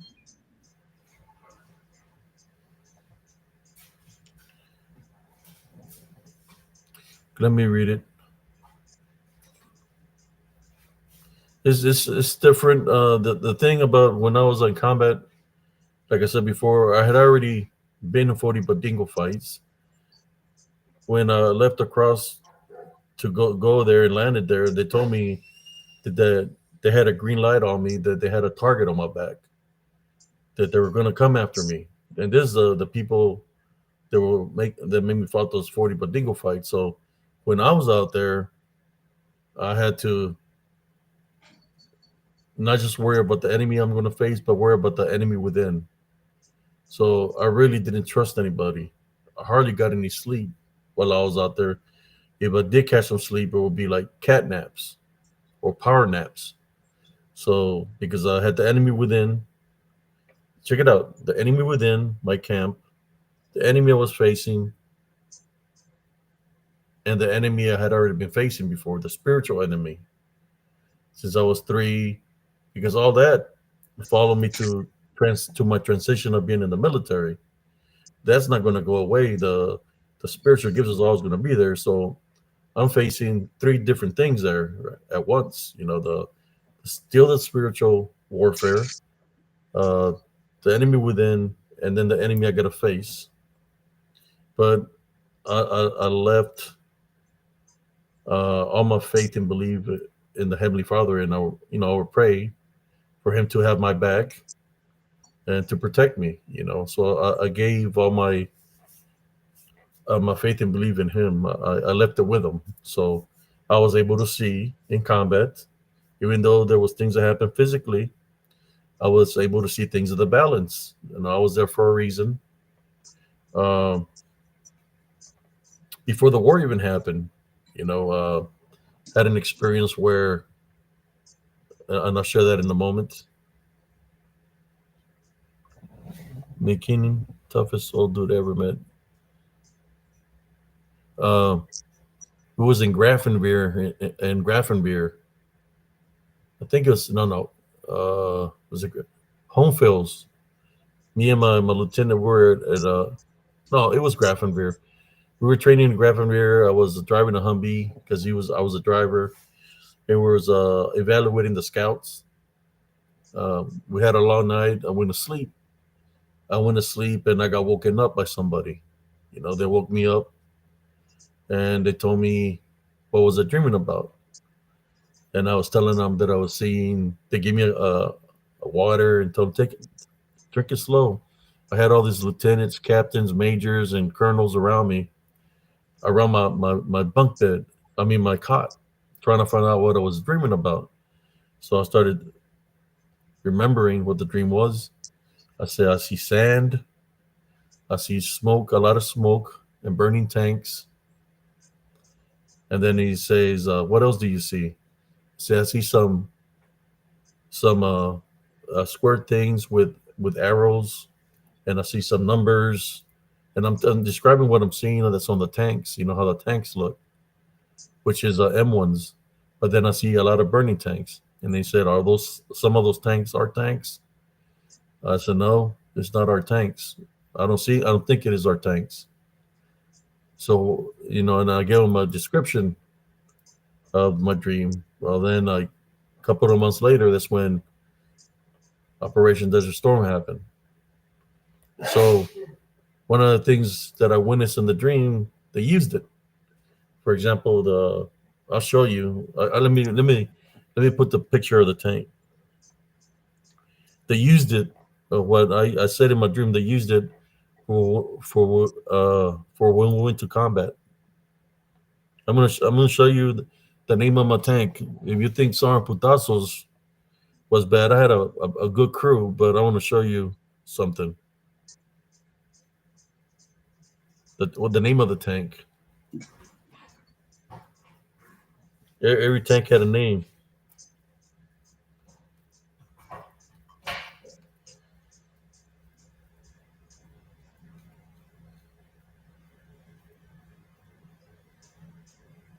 And let me. There it is.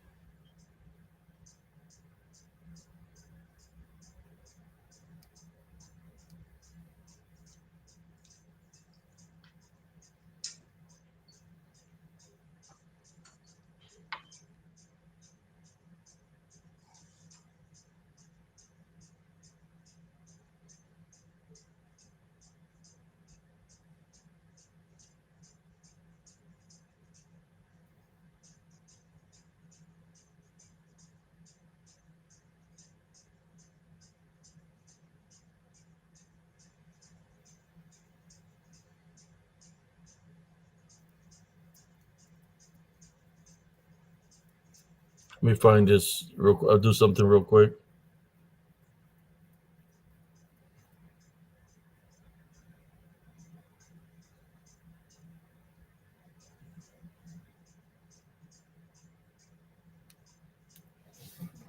So here we go. Let me share this with y'all.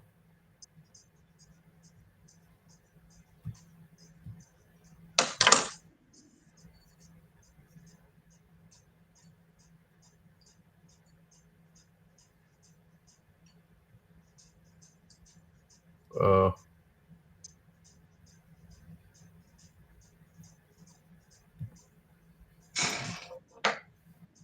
that's my tank.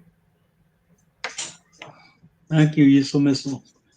That was in Delta 3-1-135 armor. The name of my tank was Death Angel. You remember I told you that I seen like little things standing up, Uh like huh. markers. This Yeah. this markers were for friendly fire. I mean for friendly. So all the tanks had this marker on them. We had them on the backs, and we had them on the sides of the tank also. I believe some in the front also. So if somebody other tankers will see that mark, that means that we're friendly. So that's what they use for my dream was this marker right here for friendly fire.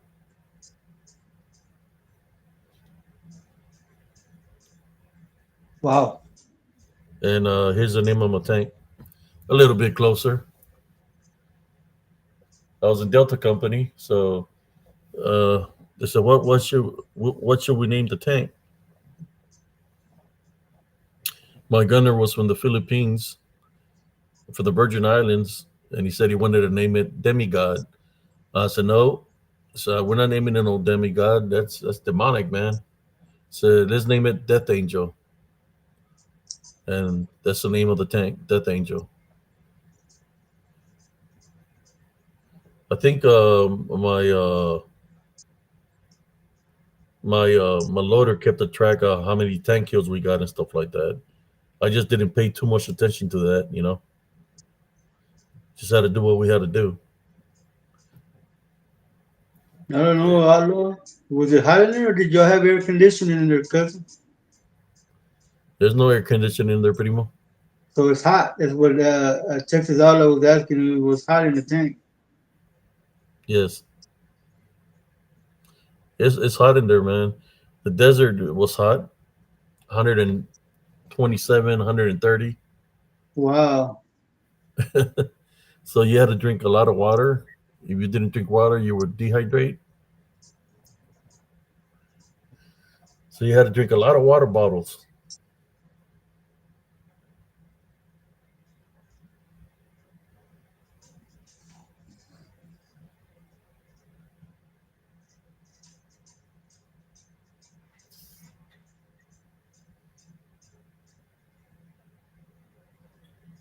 So I used to have pictures. I got rid of them. Pictures that were given to me from the war itself of the casualties and stuff like that. I didn't do want to do anything with those pictures, so I got rid of them. Andres Uh, Carrizales that was asking how cold would it get at night. at nighttime would be freezing. I'll be back. I'm going on a drink. What? Oh.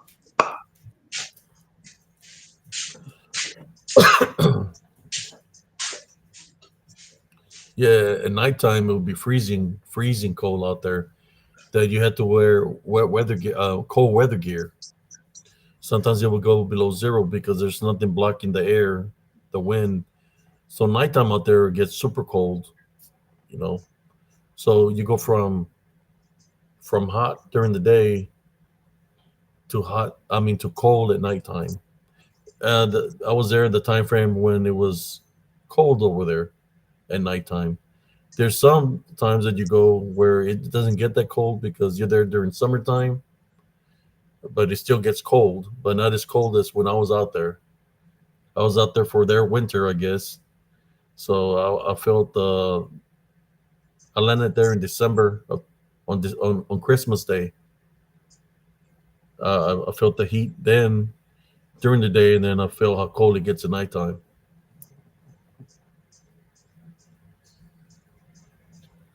Oh yeah, you'll feel the sweat dripping off your body. You could be. I think I was weighing like 165 when I left the desert. After being there, I was 165. I was weighing like 150, 155. Lost a lot of weight. It's a four-man crew.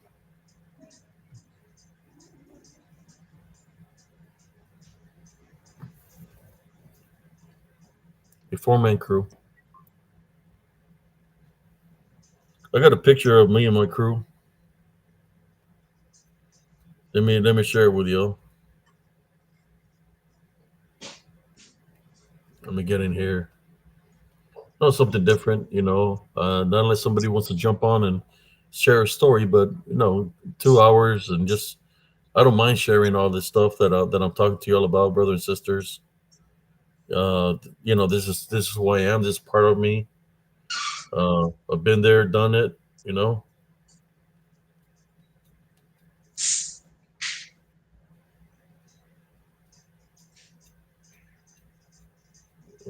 Let me get a picture of my crew.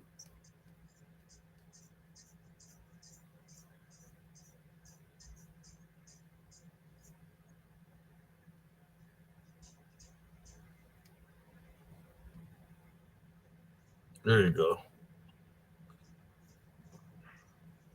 Let me show it to y'all.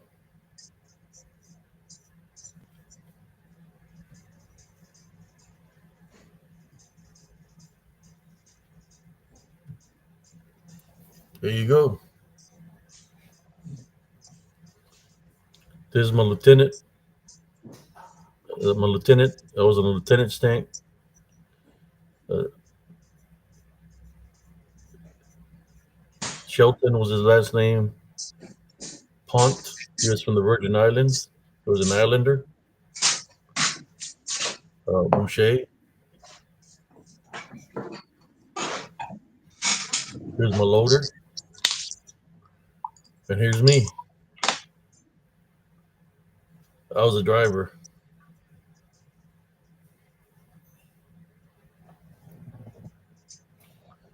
This picture was taken after the war. After overcome. Let me see. Was it after? Yeah, it was after the war. See right here, we got our 9 mils. We had 9 millimeter Berettas. I got mine there. He's got there. My LT had a hip holster with his 9 mil. I only had a chest holster, and I kept it right here on my chest. Another thing we carried with us was a protective mask, which the protective mask is somewhere around here. Well, I always kept it around me. There it is. The strap here goes to the side. It's got my protective mask. I had my protective mask on me just in case we got hit by chemicals. It's a four-man crew. Up here, we had capabilities of grenade launchers. We had to, or like we had to use them.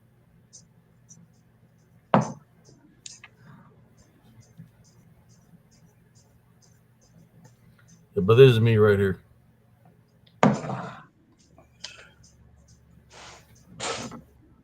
Wearing like about 55, a buck 50. It's like we all lost some weight while we were out there. The my LT was the oldest. He was like 27. Rest well took this out though. Pont was like 25. 25, I believe. Then me and Boucher, we were around. I think I might have been 1 year older than him because he was, I think, 1 year younger than me. So I had turned 19 already, and he was still 18, I believe. But he stayed in. He retired as a first sergeant, I believe. I don't know that. I don't think the LT stayed in. and my gunner, who was he was a badass gunner, man. He's the one that shot the first target 3,000 meters away. We were the first tank to identify the enemy, and we shot at 3,000 meters and destroyed that target. He did, and the target was a defilate, which means the tank was dug in the ground, and he shot 3,000 meters. That's a lot of football fields, and he hit the target with one shot, one kill. If it wouldn't be for him, but you know, it's a form. It takes for the tank to operate and become a lethal weapon. Yeah, that's my crew right there. All right, let me stop sharing this, and I'll go to the comments. There's cousin Jesse. Let me catch up to the comments. Went on a drink run, man, but I had to stop by the head first. Yeah, the LT, the he was a TC. The gunner was a gunner. The other guy was a loader, and I was a driver.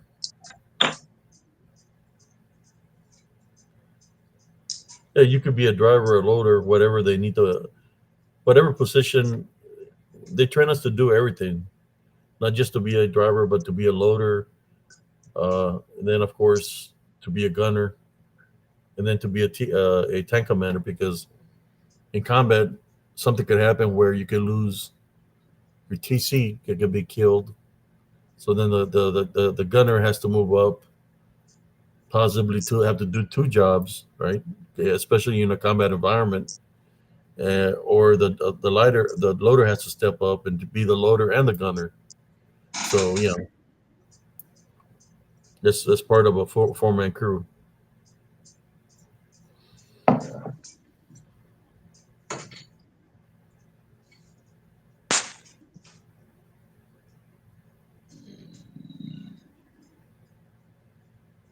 Excuse me.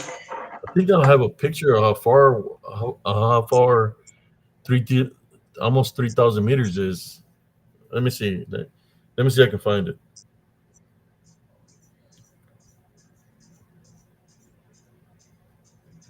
Mm,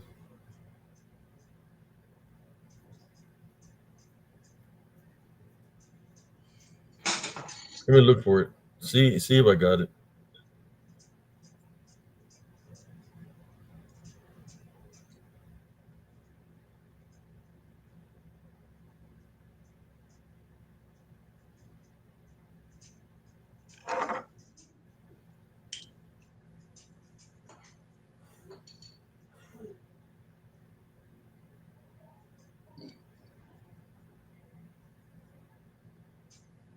More like Swiss cheese, Hyman. Yeah, cousin told me what happens to people that get run over by the tank. It's not something you want to happen to you.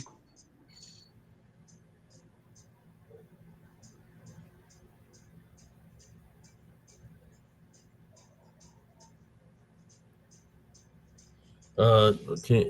I gotta look through the archives, man. Trying to find that other picture,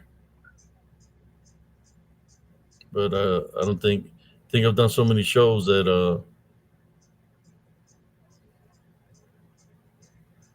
let me see something here.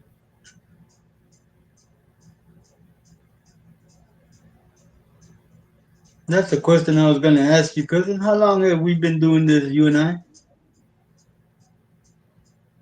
Close to Uh, about close to about a year or more than a year. yeah, like about a year, Hmm. going for about a year now. I'm thinking it's either a year or a little bit more than a year because I've been doing that other live for about almost 3 years now, man. Where I'm just a moderator. Going for about a year. Hmm. Yeah, I will have to look for that picture. It's a picture where we're in the battle, and in the distance, You can see where the tank is burning up, but it's 3,000 meters, so it looks like a lighter. Oh That's how far. wow, that's a picture I want to see, man. Yeah, let me see if I can find it. Keep them company, cousin. Yep. I don't know what else to tell these people other than that's a very very far distance to shoot and to be able to hit. Dude, that's amazing. That dude was very well trained. Well, they put us in the front lines because we were the best of the United States had to offer. That's what they put us in the front lines. We're the best, just like the Medina Repelling Guard was their elite. We were the best. So they faced the best that the United States Army had to offer, which was us. And you see how that turned out. Yep, yep. Cynthia says you should make a file for all your army pics.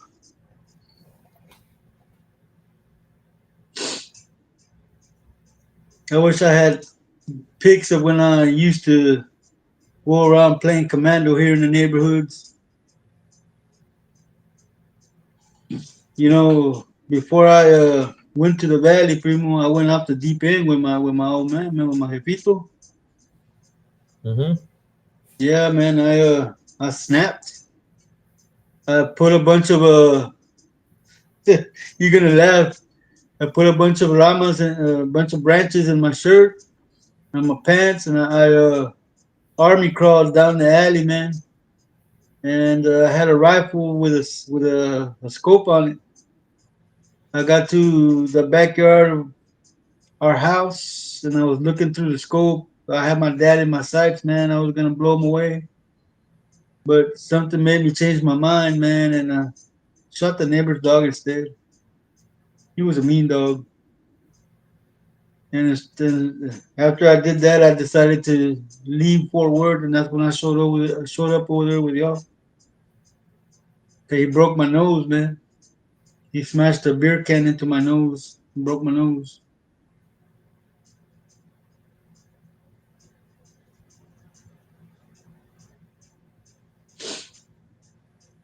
So that's when I showed up over there, man.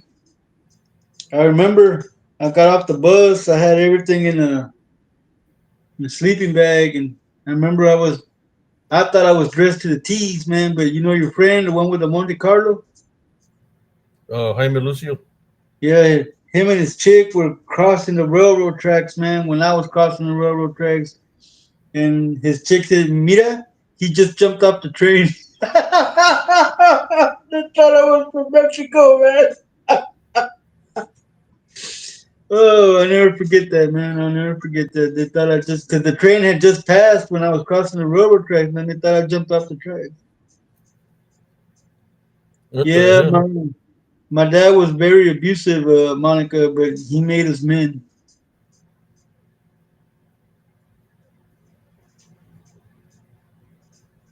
Yeah, man, I'll never forget that, cousin. I'll never forget. I mean, I was dressed with pinstripe baggies and a pinstripe shirt with my Stacy Adams on and everything, and she said I just jumped off the train. I think I remember that.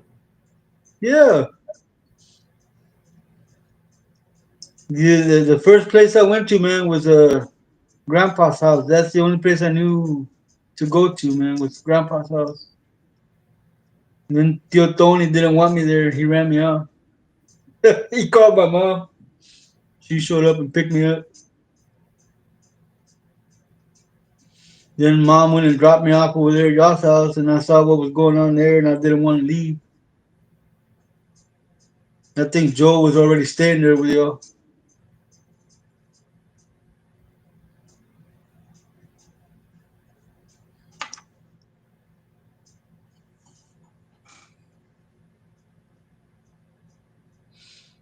Once I find it, I'll show it to you. I'm looking for it. Man,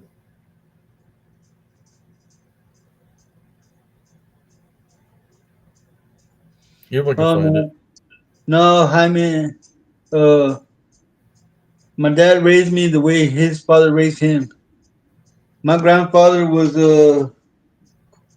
the type of man that he didn't take any kind of disrespect nicely at all. Even if you went, a mí me anda chupando los dedos, cabrón, and then you get five across the eyes, man. You know, he would Mississippi pinch slap us, man, because he hit us this way, then come back the other way. But hey, come to find out, my uncles and my dad, they went through the same thing we did with him. I didn't mind the ass whooping, man. What pissed me off was kneeling somebody in a corner for hours, and you couldn't sit back on your haunches, man, because if he caught you sitting, he'd beat you while you were kneeled right there in the corner, man. You know, hey, back then it was called child rearing. Now it's called abuse. But you know, it's like I say, it's what we go through that makes us the people that we are now.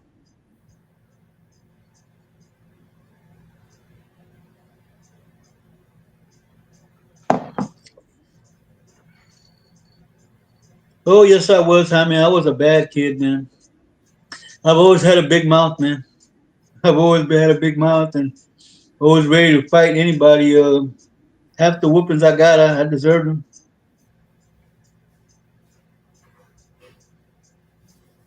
You know, my grandfather, he never used a belt. He would use a cuarta or a horsewhip. One of those little riding crops. That's what he used on us.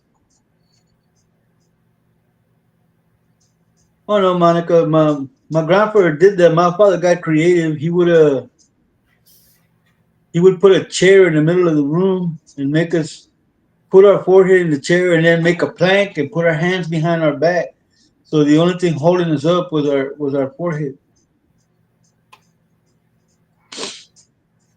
That's why I ain't got no neck now. I got a lot of neck issues. That's child's play, Monica. My dad got creative. He used to kneel us down in on red ant mounds.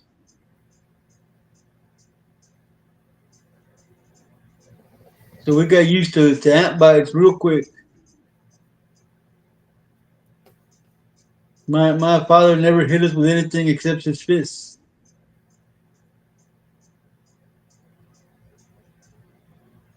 It brought out character, Monica.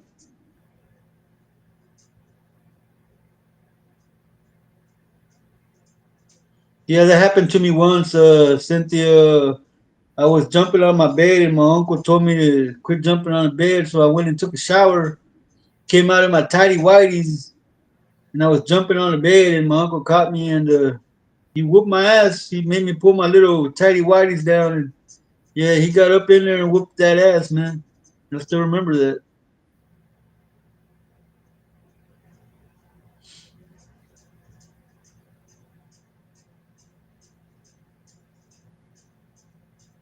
I found a picture, but I got other pictures.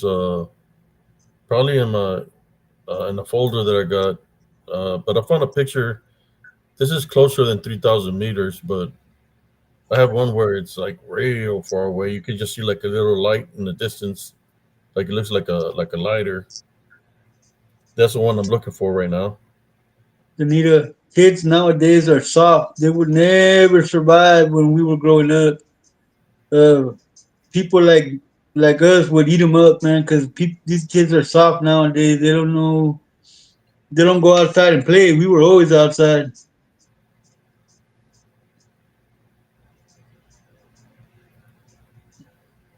Oh no, my mom would use a broomstick or a palote. Abe can sympathize because he got the same thing.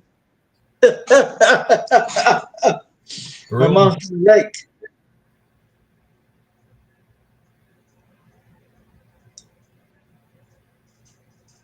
oh, you got a switch? Well, that's better than what I got.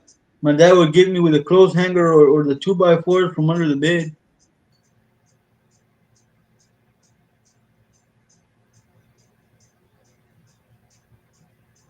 Yeah, they wouldn't survive, Monica.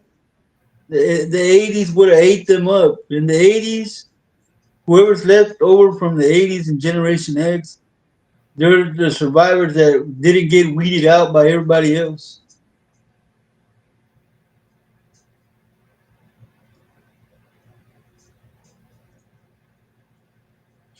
So yeah, I told my nephews they're soft.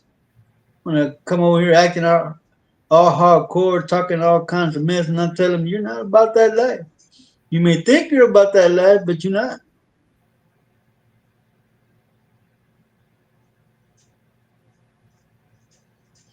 As old as I am, I tell them any day that you want to feel froggy and you get older, we can go outside and we get stupid in the backyard.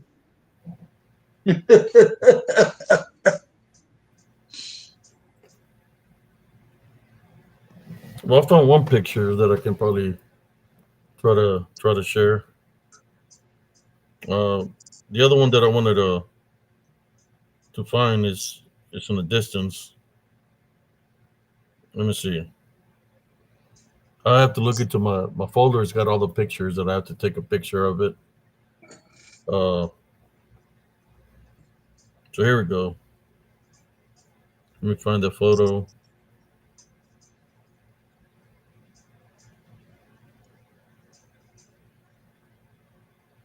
But this is closer, man. This is like when we move forward. So this year is maybe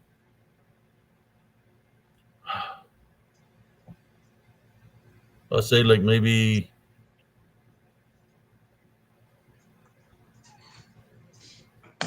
1,000 meters, 1,000. I don't know. I'll show it to you.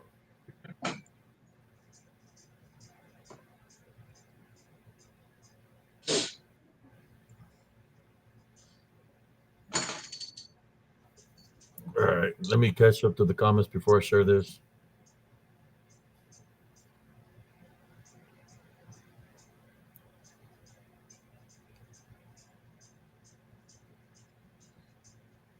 I'm gonna show you a story. I'm gonna show you a story. I got a, I got jumped by a gang at school. Then I beat up four guys, and I was so enraged when they took me to the principal's office. I threw a chair through his door, so they called my father. My father came in with his speech that you're a soldier and he's the general and you're supposed to do what he tells you. And then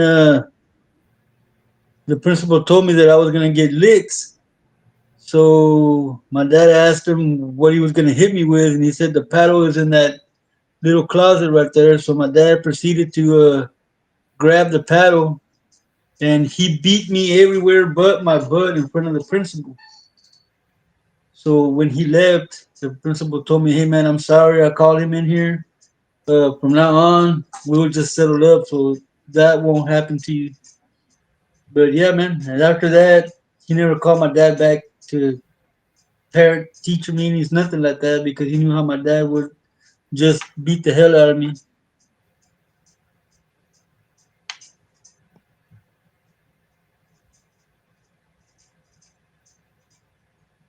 All right, here we go. Let me share this picture.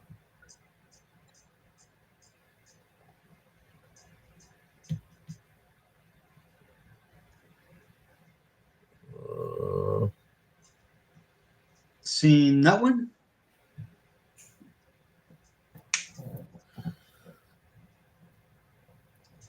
it's from the front lines. Wow, look at that. They do look like lighters, cousin. Hmm. They do look like lighters. No, but the other one is like way farther than that. I need to find that Wow, one. But this look at is that. this is like a good 1,000 meters, possibly 2,000, because everything looks. There's nothing. There's like in between. But yeah, we're close there. I would say like maybe 1,000 meters, because the other ones are further out. 3,000 meters is way out there. So were they running from you or coming toward you? No, they're dead. No, no, but before you shot them, were they coming at you or running away from you? We were going towards them. So they were running from you. They were in defensive position. Oh, okay, okay, they were parked. They were in defensive, and they were dug in the ground, and we were in the offensive. So we're going towards them. Okay, okay, I get it. Uh, so dead tanks. There was if there would be a bigger picture to show you the whole field, you'll see all the burning tanks that were out there,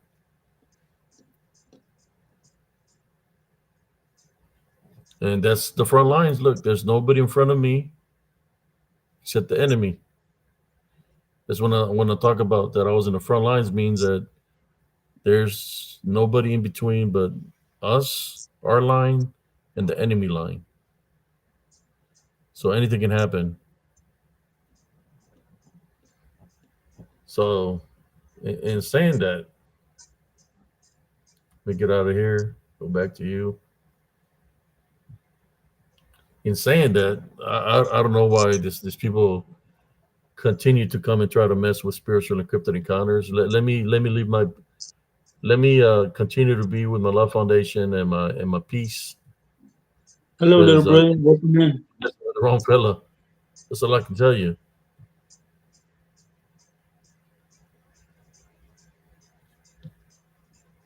Hola, primo.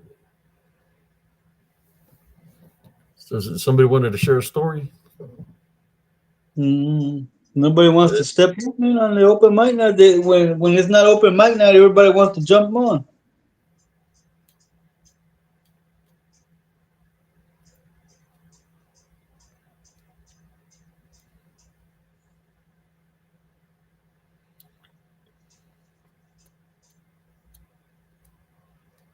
Like I said before, I used to have a lot of other pictures, but I had to get rid of them because it was gruesome, man.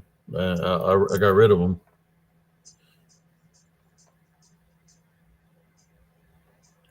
Before I came back to the States, like, I grabbed all those pictures and threw them in the trash can because they were gruesome. They were from they were pictures of the dead, man.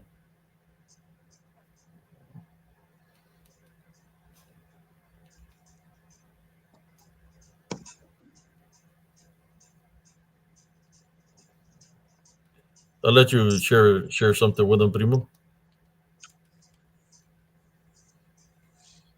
I remember, man, going to my little brother's first fight, man. He got into it with some guy at school here in Fort Worth, man. He was going to middle school, and he challenged him to a fight. And I would always go get pick him up from school, man, because I wasn't going to school because they threw me out of the school system. I couldn't go to school nowhere here in Fort Worth, man. I was banned from the ISD, and Gilbert challenged this kid to a fight behind the library, and I win. And I told him, hey, man, just so you know, if he whoops your ass, I'm whipping his ass and your ass afterwards. So I remember, man, Gilbert started fighting, and next thing you know, the fight was over and Gilbert won. I was so happy. I was like a proud father. I remember that day, man. I was so happy that he won. He didn't let the last name fall. Yeah, you're represented. He represented good, man. I remember that. I also remember the first time that I gave him some marijuana, man. I was watching TV, listening to Pink Floyd, because me, Primo, I used to love my Pink Floyd. And he went on a bad trip, man. He started having trouble breathing. I was so scared, dude. He went on a bad trip. But yeah, man, I apologize to him, Mario, and Joe, man, because I led them astray. I was the big brother. I should have done things different, man. But back then, Jesse just wanted to rule the streets, man.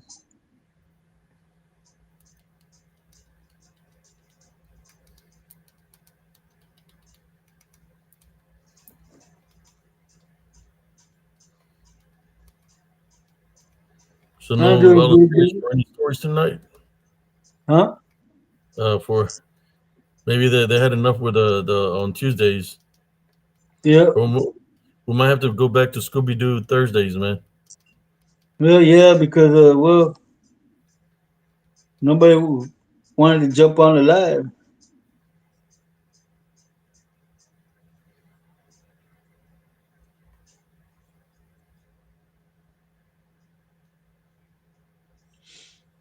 Yeah, and back in I think it was 82.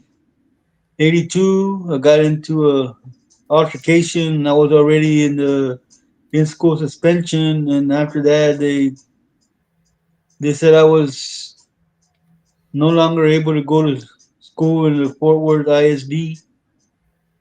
That I was suspended and could not get back into school. I didn't go back to school till I went to school in Remerville.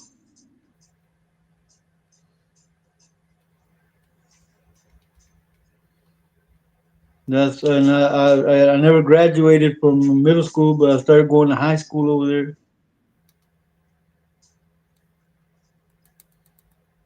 I like going to school in Raymondville. I did, but the only thing I didn't like was that they were too strict with their dress code.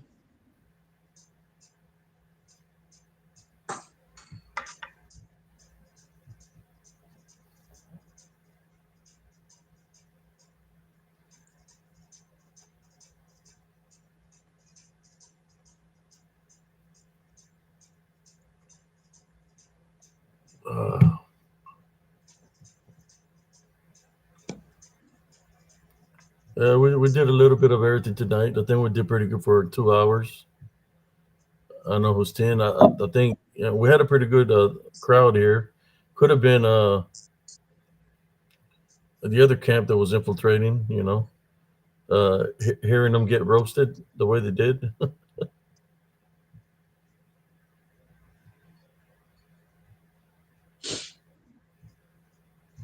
Someone said they ended up getting their GED. Yeah, that was it. Lawrence Morgan. I never got my GED, guys. I've been like that since back when I used to go to school with Abe. Oh no, Danita, you don't even know the dress code for this high school where me and Abe went to high school. You couldn't have any facial hair. The principal was there with his 3x5 card, and he'd rub it against your face. If it made sound, you had 15 minutes to go shave, and then they would rent you a rusty razor for a quarter. They would check your hair. The hair couldn't touch your collar, your shirt collar. You had 10 minutes to get a haircut, and you had to wind up going to the wood teacher, Mr. Lucero, to cut your hair. You'd ask him, "Hey man, are you good?" He goes, my horse never complains." they would they would they would check you for a belt. They um they would if you wore a shirt, it had to be tucked in, and Mm-hmm. then to top it all up, they would check your pants. They would lift your pants legs to see if you were wearing socks, because socks were a must. You couldn't go to school without socks. Yeah, you graduated all right, little brother.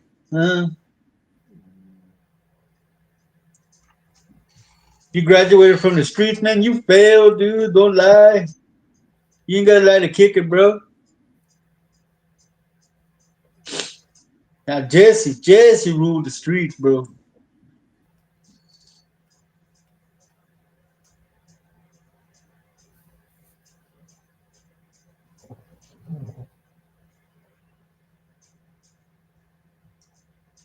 Well, it sucks over here in Fort Worth, man, because you need a high school diploma or GED just to dig a ditch. If you want to get hired to dig a ditch, you need that over here.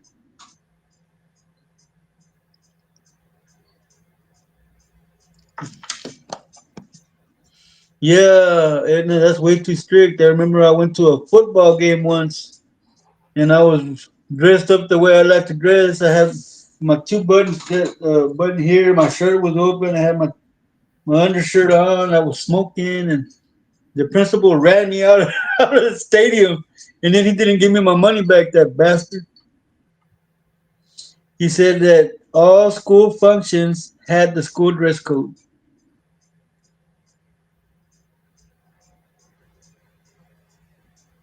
Oh, you talking about in the Raymondville? Yeah, he told me to throw my cigarette away. I told him nope. I kept smoking. I go, you know what? I'll just leave, and I left, man. But he wouldn't give me my money back. That damn Mr. Gilbert. Yeah, everyone we're gonna get in a fight with his son and the football team in front of the principal's office.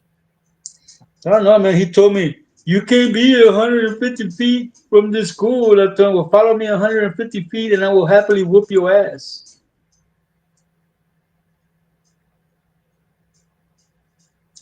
He He he, wouldn't. he, he kicked you out of high school, primo. Yeah, man. When I came back from Anson, Texas, man, I went to go get married. She was in school. And he kicked me out of there, man. And I told him to follow me all the way to 150 feet, man. And I'd gladly whoop his ass. He wouldn't go. He was shaking. I thought he was scared.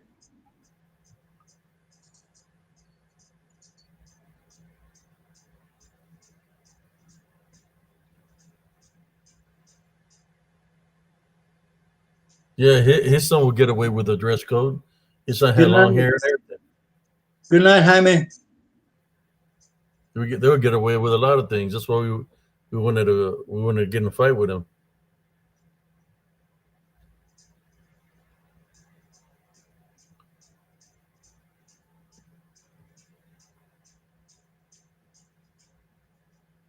That's why you became a truck driver, brother?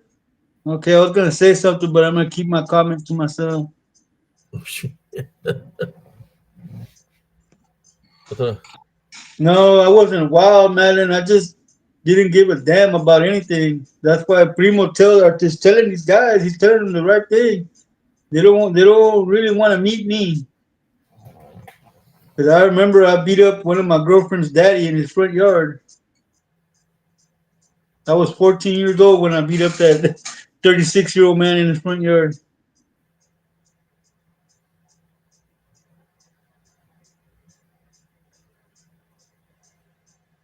Oh, okay, Jaime.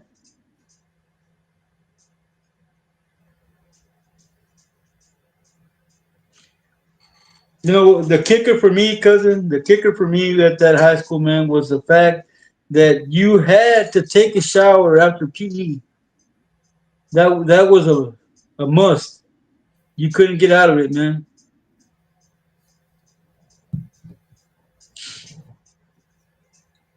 I had never done that, man, because over here in the Fort Worth school system, you didn't have to do that after PE. Yeah, over there, you know that you couldn't go back to class until you showered.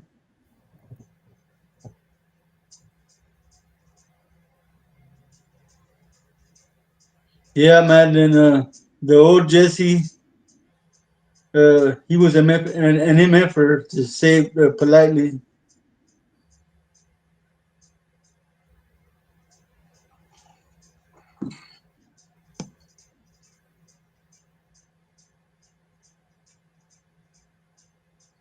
and no Wilson says I hated PE. I, Yeah, I so did like I like PE, basketball, football, soccer, volleyball, running. Well, run a lot. I Hey, was in man. athletics. Coach Garcia started hating me, man, because we were playing volleyball, man. And I jumped up to spike the ball and hit him in the face. After that, man, me agarró mala idea. He didn't like me after that, man. He thought I did it on purpose. I think I was there that day. You were. I, I was staying there for PE. Yep. I'll do PE because I will only go to school half a day. I used to like to piss him off, man. He'd go work out with 50s on a curling bar. I was all coked up, man. I'd go over and stand by him and do 50s and match him rep for rep.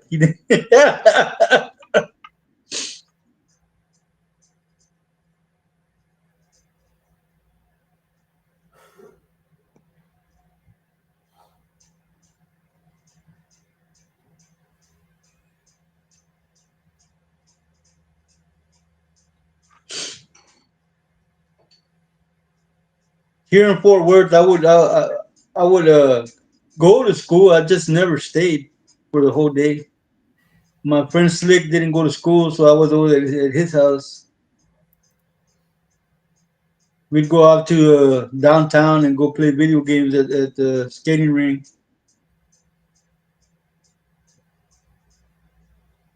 The Here's a funniest question for you. memory. Mm, since his spiritual encrypted encounters, the funniest memory was that day that where cousin Jesse had been drinking. When I had the encounter down the road where my truck got lifted from the rear end, I lost control. I made it to the house, and I'm like pale like Casper. They're trying to figure out what's going on. I'm not saying nothing to them, and then they're like, I just pointed out something about the truck, and they went out there. Him and my brother went out there to look to see whether there's anything wrong with the truck, and that's when they found that the tailgate was ripped off of it. It was hanging. So then I'm there still freaking out what I witnessed. And cousin Jesse's like, "Hey, cuz, take me to the coastal, so I can go buy me another quart." So come on, so you'll. Forget about it. So I got in the vehicle and went out there, and he's all happy because he's gonna go buy his quart and get a little bit more tipsy. And I'm sitting in the truck, and then out of the field is it's a block. There's a field. You see something come out of the field, and it's huge, it's massive, and it's coming pretty fast. And next thing you know, cousin Jesse's there because the truck was illegal. It had no stickers, no nothing. So I just hear cousin Jesse say, "Hey, cuz, I got my beer," you know.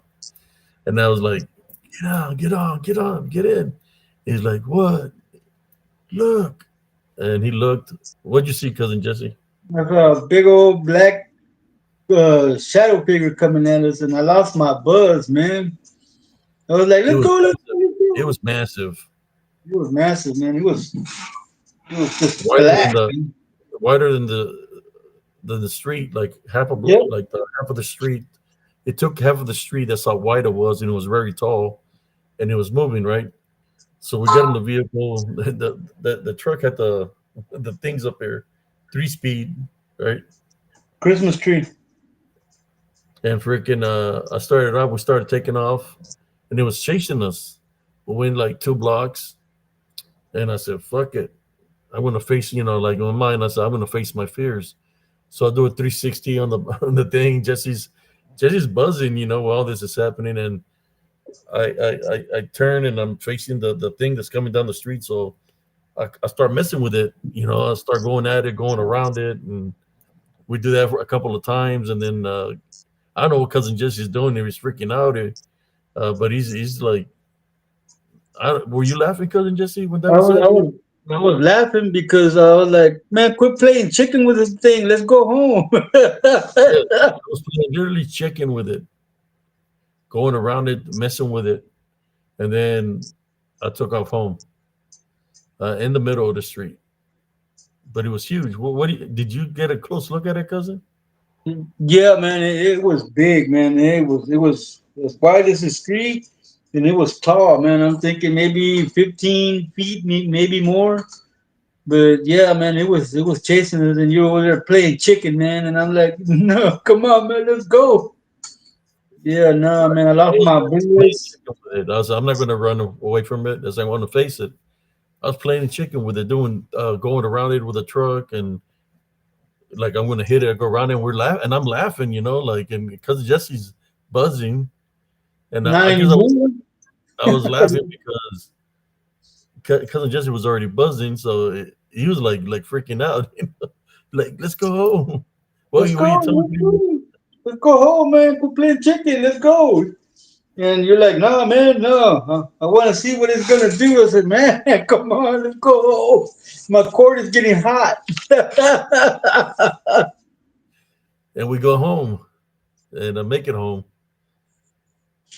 you know, with the tailgate ripped off, and then he believed me that it was something.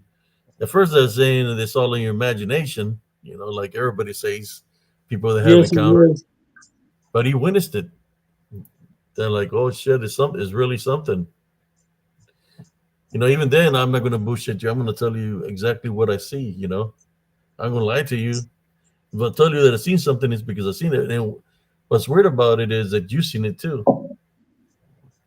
Yep, that's when I knew that we both were able to see, and that's what I used to get high and drunk, man. So I wouldn't see stuff like that because I used to see it when I was sober. So now I was always afraid to be alone with my own thoughts, man, because I would always be seeing stuff like that. That's why I smoked a lot of weed and drank a lot of beer. But yeah, man, that was a crazy night. Go Sailor Nemesis wants to come on, cousin. the link again. You wanted to do a 2 hour or 3 hour, pretty much. We got like It's almost we're all like 30 minutes away from a 3 hour, man. It's 2:26 right now. we'll later say something if she wants to do a three No, hour and call it a night. okay, that It's sounds been a pretty perfect. interesting night. It's barely Yeah. 12:57.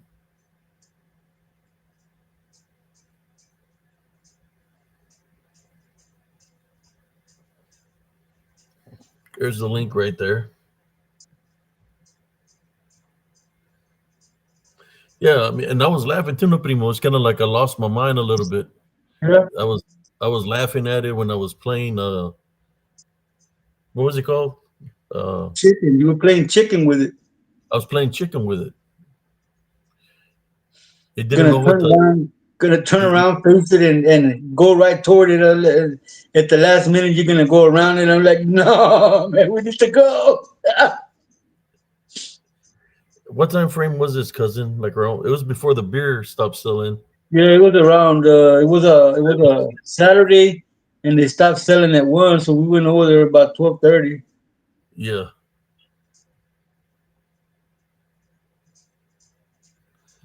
yeah, and I was laughing, and cousin just is looking at me like, "Damn, he done lost his mind." Yo, you were playing chicken with it, man. I was trying to get back to so I could drink my cord. It was getting hot. I was literally playing chicken with it, peeling that around it and stuff with the truck. We were having a standoff, and I was laughing at it, playing I chicken with remember. it. I remember when I showed you how to drive that truck after I fixed it. Did you remember it would only go in reverse? I Yep. checked it out, and that linkage pin was missing, so I got a nail and bent it and folded it in there, and then I showed you how the gears went, man. After that, that truck was everywhere. Where's Abe? Back roads. It's a 65 uh, Ford truck. It had the lightning bolt up in front. Yeah, I literally was playing chicken with the shadow figure, and it was huge. hmm I mean, when cousin Jess is telling you leave it alone, what are you doing? How Yeah, many I'll times tell did I you. play chicken with a primo? Do you remember? Huh? How many times did I go back and forth around it? About almost 6 or 7 times, man.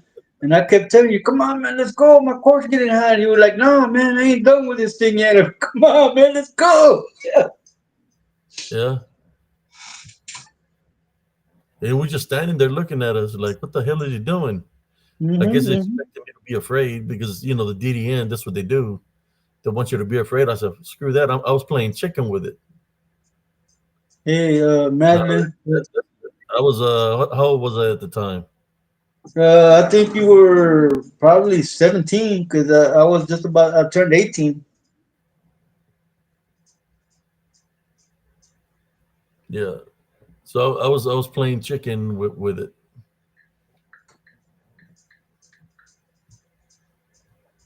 Danita says good night. Tomorrow's second day off. Good night, Danita. Have a good one, Danita. This is sometimes brothers and sisters, when you've had enough of these things that come at us spiritually, you do shit, you do stuff like that, like what I did. Play chicken with a dark shadow figure that was the size of a Bigfoot. I don't even know what Cold Stone is, Sailor Nemesis or ice cream. No, girl, when I start drinking, I'll start drinking. I don't even eat. I just keep drinking. I mean, that thing was following us, right, cousin? Yeah, it was chasing us. It was chasing us, so I decided to chase it. But the only thing is, it wouldn't move when I was going Freaking at it. Eve. Freaking Eve. yeah. You remember, Primo? Damn thing was had those it had those mud tires, man. So every time you put it in gear, it would spin out, man. It was a Yeah, good night. Hey, my beer got hot, man, but don't get me wrong. When once that we got home, I drank it hot. It was delicious. it had I told those. him I'm not running away from it, and I remember playing chicken with it. I The was road like, was pretty wide. It was right there. It was a road that goes by the old car wash and there used to be a theater there called Ray Theater. It was down the road when that happened. When I was playing chicken with it. girl, I went, when we got back to the house, I was like drinking my cord, smoking me a J. I think it might have followed us to our house because then they start spotting it, something peeking through the windows with red eyes. You going to sleep, Gilbert? Good night, man. Good night, primo. I dropped the link there. Uh, I know somebody wanted to jump on. I can refresh it. It's been a while, but let me refresh the link. Yeah, I think Sailor Nemesis is waiting to jump on.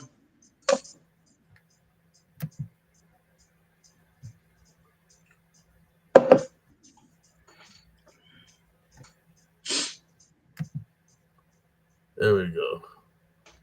It showed up a little bit too late. Yep, yep. She said she was out grocery shopping.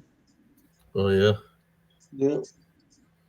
So I can't believe you remembered that I was playing chicken with it, man. Yeah, man. How am I gonna forget that? I told you I lost my buzz after I saw it running after us. That shit scared me sober, man. You were trying to get me to go home, and I was just now. Fuck that. No, man, you were mad because what it had done to the The tail. tailgate. Yeah, but it was a shadow figure. A shadow. It was like a shadow standing in the middle of the street. It was huge. I don't know if I went through it or not. I think I was going around it. No, Yeah, you were at the last minute you turn off.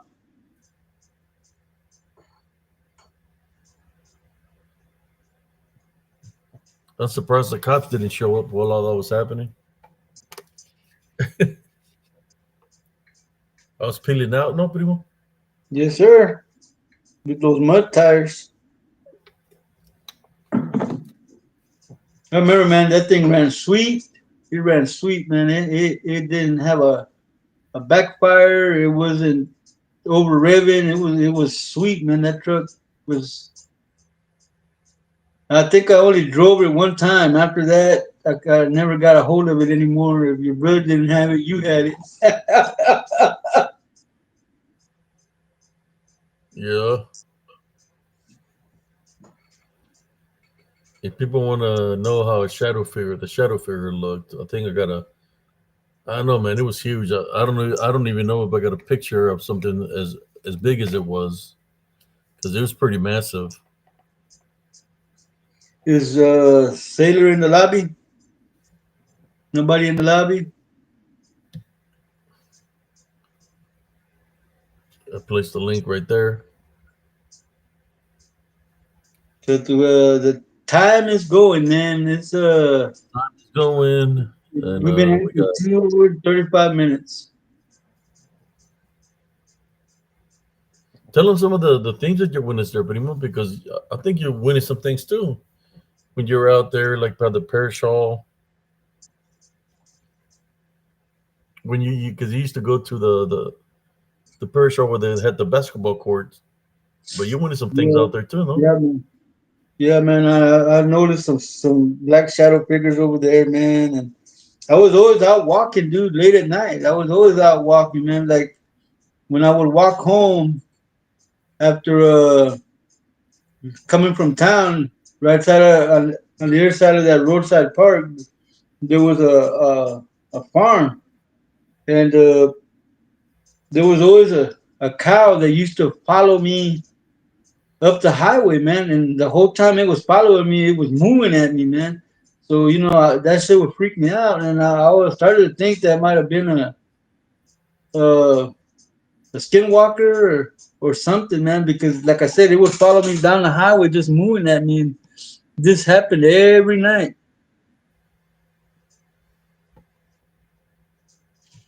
So yeah, man, and when I walked the other way when we lived at the Rock Course, man, that I lived at the Rock Course, that I had to walk 2.5 miles out of town. There was always a shadow figures that would be following me, man, and I couldn't do nothing but spark up and try to ignore, man. Spark up.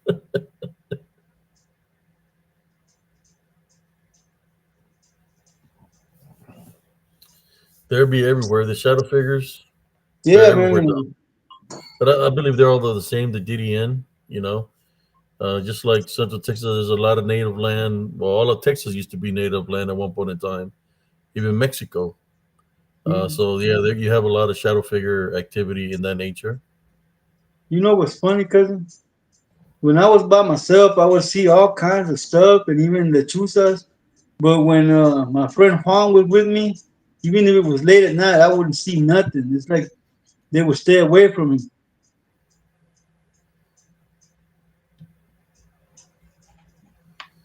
So yeah, that was weird, man. That when he was with me, they I wouldn't see nothing, and the damn lechuzas would stay away.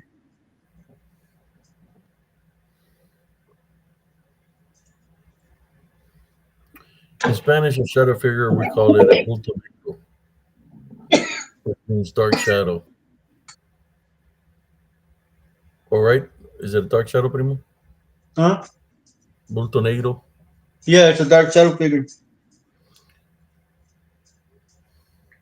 Well, I got an example of a dark shadow figure that I'm going to share, but imagine this one that I'm going to share, but like twice bigger than this because it was pretty massive. The one we ran into in Raymondville, it was. I'm thinking bigger than this one that I'm going to share. Here we go.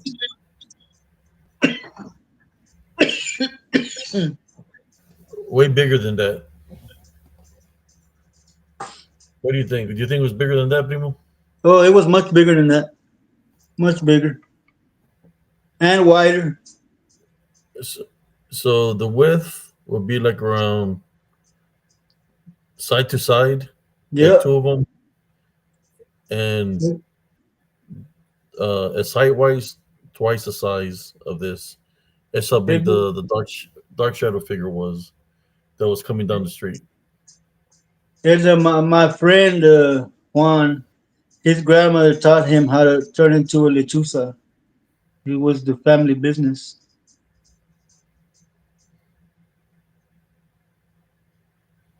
Yeah, it was way bigger than that. I mean, you seen what you find on the tailgate, cousin? So scratch marks, man. Did wasn't there a beastly smell out there too, Primo? Yeah, yeah. It smelled kind of like stinky. There was a beastly smell on that truck from Okay, where the tailgate. cousin. Yes. Sailor Nemesis says that she hasn't got home yet, and she's about 5 minutes away from home. But maybe next time she'll jump on. Okay, that's fine. Yeah, next time, Solar. Next Tuesday. Yes, we were all being targeted, Jaime, because, like I said, it was just a bunch of teenagers living in a house with no parental supervision, and the house had a lot of activity, and we didn't know any better not to be scared. but we just dealt with it.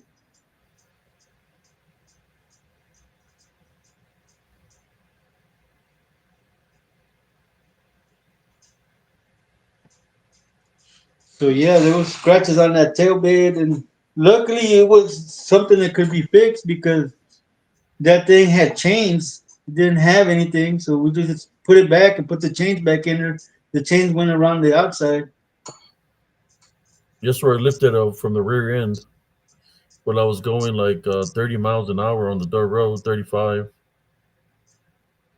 I was driving, I could see the ranch to the rear mirror, and next thing you know, I can see the ranch, and that ranch had lights all around it. And I'm looking to the rear mirror, I don't see nothing. I just see black. And then I'm pressing the gas, going like 40, but the truck is still stationary. It's not moving forward because there's two poles in front of me, and they're in the same spot. So I'm going 40 on the speedometer, and the next thing you know, it drops the rear end. When it drops the rear end, I lose control and I almost run into one of those poles. That's when I was going to the cemetery to visit my mom's grave, her burial. Uh, so I didn't stop and I just went home.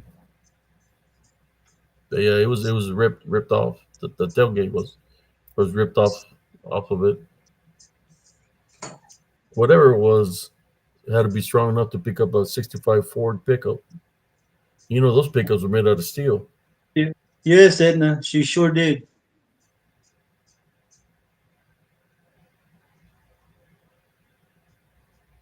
She was a witch, Edna. She Tell was a tell them witch. tell them about them, primo.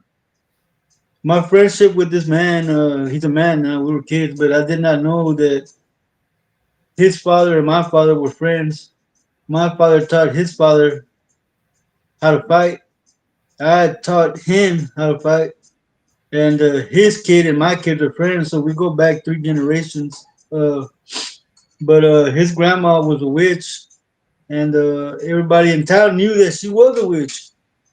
And when I found out she was a witch, I didn't think much about it. But one night I dropped him off, and I went home. And I always went home different ways because I've always been kind of worried about people following me. And I got attacked by a dog. I jumped over a fence, and then when I went by the junkyard that's in town, the dogs that from the junkyard started chasing me too. I got away from them. I was walking on the highway. I was like a half a mile from where I lived. I looked up and I saw a big white bird flying overhead. So the next day I went to my friend Juan's house, and he goes, "Hey man, I saw you when that dog attacked you when you jumped over the fence." And then I saw when the dogs from the junkyard attacked you, and how you got away. Then I saw you while you were walking on the highway. I go, man, I made sure nobody was following me. I didn't see you anywhere. He goes, "You remember when you looked up and you saw that white bird?" I said, "Yeah." He goes, "Well, that was me. My grandma showed me how to turn into a lechuza because she's a witch." And he used to say that he had a black candle with a cobra on it, and he showed me the candle. He goes, "When people mess with me, I turn this candle on, and I go into people's dreams and attack them with this snake." So he knew how to do witchcraft and whatnot.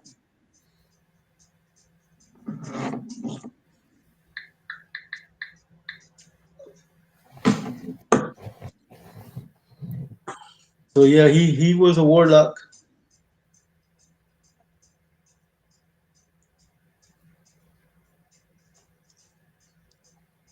There's all kinds of stuff in our hometown. Everybody and their grandma are witches.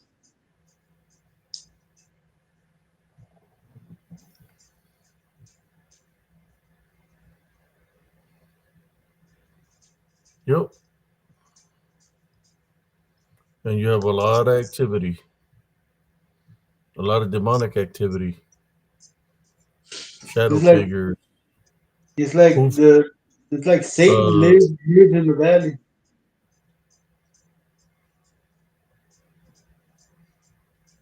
Speaking of Satan, man, what do you think about that new pope that they got from Chicago?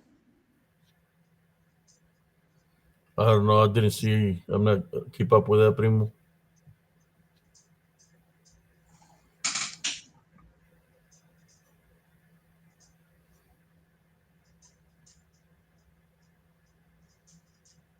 Yeah, Abe saw that. I mean, you are correct. Abe saw that guy that was on the bike that then he disappeared out of nowhere after the Ouija board incident.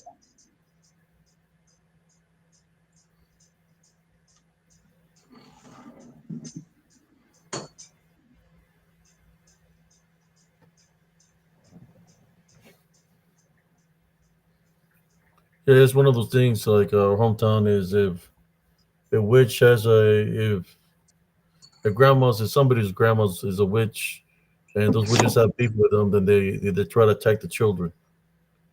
Or if the person that's the witch is trying to buy more time, they'll send the collector to go after the children or the uncles or wherever she sends them to.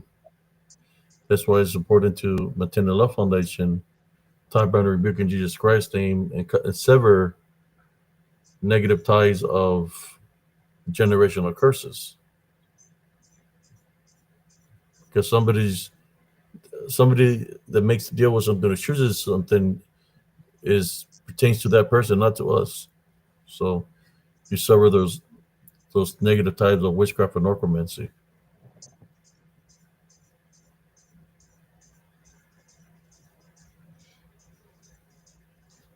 Yeah, man. When his grandmother died, man, she suffered a lot, cause she suffered a lot, cause she had to pay everything that she done. Nobody leaves this plane of existence without paying what they owe, man. She suffered, man. She just wouldn't die. She just wouldn't die. Who's that, primo? Juan's grandma, Mm-hmm. she just wouldn't die. But like I said, nobody leaves this plane of existence without paying what they owe, man. That's true.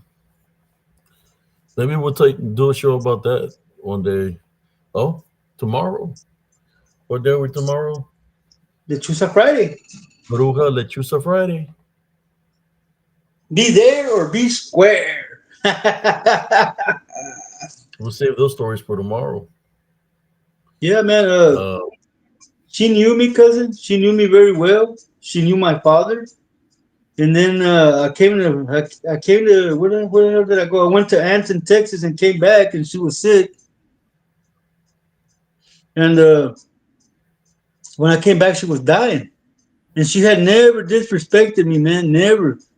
And then when I started going over there after I came back from Anson, Texas, she would make fun of my last name. She would always make fun of my last name, man. And I got tired of it, man. So I called her. I called her an old. Well, I'm not gonna tell you what I called her. I'm gonna try to keep it PG in here. But what I did is, when I walked out, the last time I walked out, man, I shook the the dust off my shoes and went home. She died that night. After I shook the powder off my shoes, the last time I went to her house, she died that night. She woke up dead the next day. wow. And called me out of the holler. I said, "What the hell did you call me?"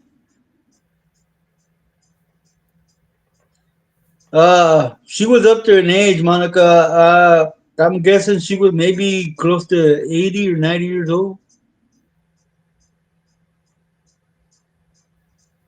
Yes, Madeline and Cynthia. Tomorrow's the Chusa Friday, and cousin Abe's gonna make the whistle noise. Oh yeah. I don't know whatever happened to Anderson. He never showed back up. Oh, that's right. I still got him blocked. Maybe I'll unblock him. Maybe I can go and block him right now, just to show the viewers here. I mean, Yeah, Lawrence, they asked me, how are you going to wake up dead? I go, that's when you wake up and you're standing by your body and you're dead. The Grim Reaper standing by you. That's how hey, you good wake up look. dead. I'm gonna unblock Mr. Anderson, but I still got Uh-oh. You unblocked them or blocked them? You said something went wrong. I unblocked him. Okay. How about Eddie G? I don't know Eddie G, man. I've never met Eddie G. Never It was seen like a a new movie. profile. So I'm gonna keep the other one's blocked for right now. I have blocked Abigail also, but I don't know if that's even how you spell her name.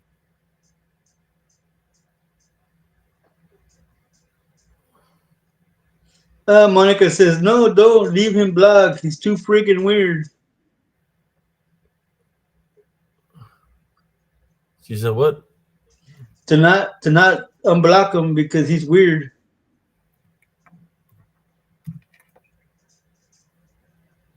Not to unblock him? Yeah, that's what Monica H said. What was his name? So I thought you were unblocking Mr. Anderson. Anderson 101, no? Yeah. Let me see if I did. Okay, I put him back on the block section. There you go, Monica.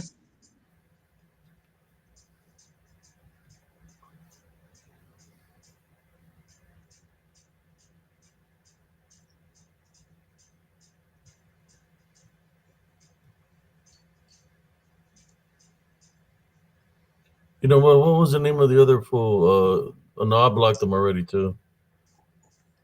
But anyways, I hope y'all enjoyed the show tonight. It was a mixture of a lot of things. We had like almost an hour of comedy hour at the beginning. Then we started talking about the military, things that I had to go through and stuff like that. And then towards the I end, we want start getting a little bit into the spiritual aspect of things. You know, I want to know that too, Lawrence. I want to know what happened with Abigail. I don't know. Nemesis wants to join. 8 minutes. Hey everybody. I was just out grocery shopping and I seen you had started earlier tonight, Yeah, so I just wanted to come on and say hi since we don't have much time. And that yeah, I'll be back on what was it, Tuesday? Are you gonna have an open mic on Tuesday? yeah. I'm trying to do them on Tuesdays and on Thursdays. Or just Tuesdays. Tuesdays was a pretty good day for open mic night. Tonight, And nobody wanted to jump on. I mean, Yeah. really, I can have an open mic anytime that I want to. It's Mhm. just sometimes when I do have evidence that I captured, I like showing that and stuff like that. But yeah, Tuesdays I had open night on my open mic night tonight, but nobody really showed up. Nobody wanted to jump on, so we were just talking. I was sharing stuff. I know people can be shy and stuff like that, but We opened up with a Yeah, you, vicious tongue lashing. yeah, we were sounding enough to certain individuals for about an hour, roasting people, It was a and then we were vicious tongue lashing. talking about the military, and then from the military talking about how I was playing a chicken with a dark shadow figure when I was Yep. 17 years old. Cousin Jesse remembers because he yeah. was he was, he was buzzing. Well, He when was you first buzzing. said that, I thought you said he was drunk and he was asking you to take him to Cold Stone to get ice cream. No, she That's what said I he said thought you said at first. he said coastal. It was a convenience store. Coastal. Coastal. Yeah, Oh, yeah. Cynthia, it would have been nice, but if you're babysitting and it can't be helped, maybe Tuesday. what I've noticed is it usually takes like one person to come on, and then after the ice is broken, then other people feel comfortable for some reason. Yeah. I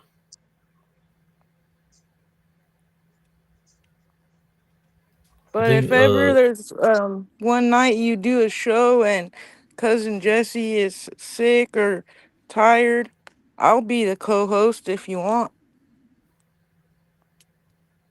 yeah, I mean, Normally I go solo, especially if it's a like a.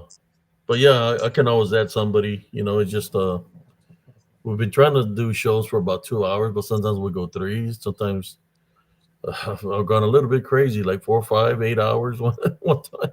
I'm like, man, Yeah, I who's gonna watch remember. so much content? But you'll be surprised. People be looking at the content if it's 8 hours. They're like, if it's 8 hours, it's got to be good. Yeah, definitely. Especially if the talk is there. It's just yeah. Tomorrow we're gonna have lechusa bruja Friday. Friday. If you want It's me to already there. send you that that video that I have, I'll send it Yeah, over to you if you want to show it, All right, that's fine. because maybe But some yeah, people haven't seen it. I mean, I'm more sure you've had your encounter, so we might make an exception tomorrow. If you're on, uh, maybe you can join us tomorrow for, if you had encounter with it. I know Sister Cynthia has had encounters with lechuzas and brujas. So maybe we just it won't be open mic night, but we can add two more people to co-host tomorrow. What do you think, cousin? that sounds fine to me, cousin. That sounds We fine. can add you, sister, tomorrow, And and we Cynthia, can add somebody else. You want to come tomorrow for lechusa and bruja Friday? You're more than welcome to join. We can uh, add you as another co-host and uh, whoever Monica. else wants to jump on. Yeah, and you Yeah, remember that Saturday there might not be a show. Yeah, Saturday is because Mother's Day is on Sunday, so I want to take my wife somewhere. But yeah, tomorrow, let's use a Friday. Uh, you're more than welcome to join tomorrow. yeah, that sounds good. Like what What time we about? start? Oh, What time you want to start yeah, the what show, time? cousin? You want? We could start at 10, the way we did today. 10 or 10:30? 10, 10:30 is as long as we're gonna do 3 hours. It'll be before Because the three lucha, o'clock in the the, morning. the wrestling is at 3 hours. Oh yeah, I forgot. Then yeah, 10 o'clock, cousin. 10:30 or 10? 10:30, 10:30. That's fine. 10:30. Alrighty. All right. All right, then I'll plan on that. Then coming tomorrow. I'll see what I can find in my archives. I believe I have some pictures of what seems to be brujas from Elms Grove. I just need to look.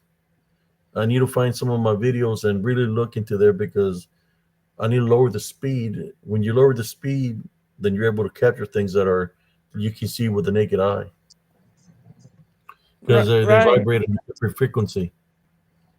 Yeah, I have some audio I need to examine, but I don't want to do it at night, and I haven't had time during the day. You know, and if people want me to make the lechusa sound tomorrow, give me a thumbs up right now. Warning in advance. Tomorrow I'll make the sound again one more time. Just don't when I make the sound, don't think it's that. Just I'm just mimicking the sound, but sometimes when you mimic that good, they surface up. One time I was outside in the backyard. I'll get to the video. I think I'll look up the video when I was making the sound, and an owl appears behind the tree and it's looking at me and it's pretty tall. But I will have to debunk the video. I'm going to debunk. I'm gonna make a show reel of that. I think I should have a show reel, create the show reel of the one that's shaped to skinwalker that's on top of my neighbor's shed looking at me, or it could possibly be a Nosferatu where it's looking at me and he's ducking, standing up and ducking, and you can see the eyes glowing, looking at me, man. Oh, that's creepy. I'll see how I can work on that. Work on them during the day tomorrow, and so we can have them ready for the show. Well, we hit the 3 hour mark, cousin. All right. There you Well, go. I'll get off. I gotta put my groceries away, and then so I'll see Okay. you guys tomorrow. All righty. All right. Good night. Good night.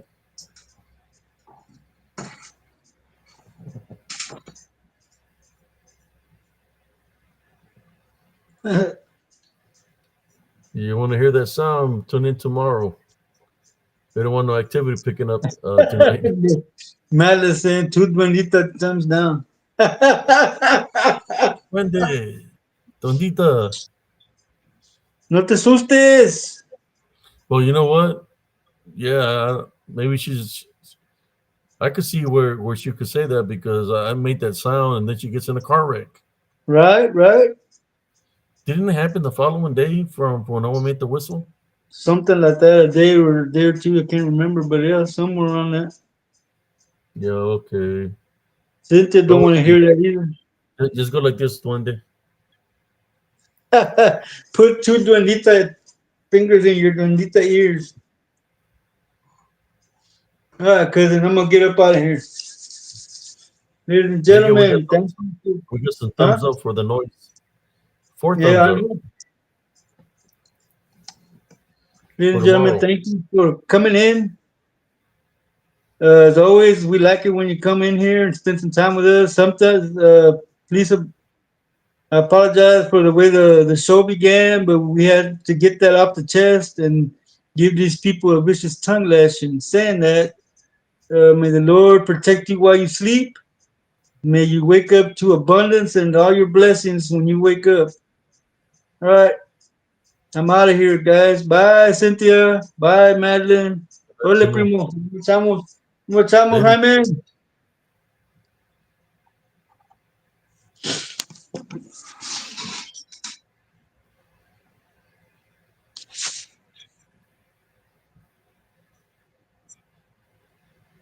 There you go, folks. Thank you for tuning in. Signing off, open mic night. Uh, Fixing to call it a night. I want to say thank you to all that, to the moderators, to the viewers here on Spiritual Encrypted Encounters. Thank you for tuning in. Don't miss it tomorrow. We have Lechusa Bruja night. I will try to work with some pictures that I have and look into the subs, see what I can have for tomorrow's show. Lechusa and Bruja Friday night around 10:30, maybe 11, but 10:30, 10 to 10:30 tomorrow night. In saying that, good night, everybody. God bless y'all. Everybody have a beautiful, blessed evening, and thank you again for tuning in here to Spiritual Encrypted Encounters. And I will do want to apologize to the viewers for doing sounding off, but I had to do what I had to do in order for me to feel better. I had to sound off of what, with these individuals to let them know that they're not going to control spiritual encrypted encounters in any kind of way. That we will overcome them with the Heavenly Love Foundation, and if we have to overcome a different way, we will. Uh, in saying that, love, light, and blessings to you and your families. Good night, everybody. This is Brother Abe Cias, Sir Cias, signing off for Spiritual Encrypted Encounters. Buenas noches. Good night.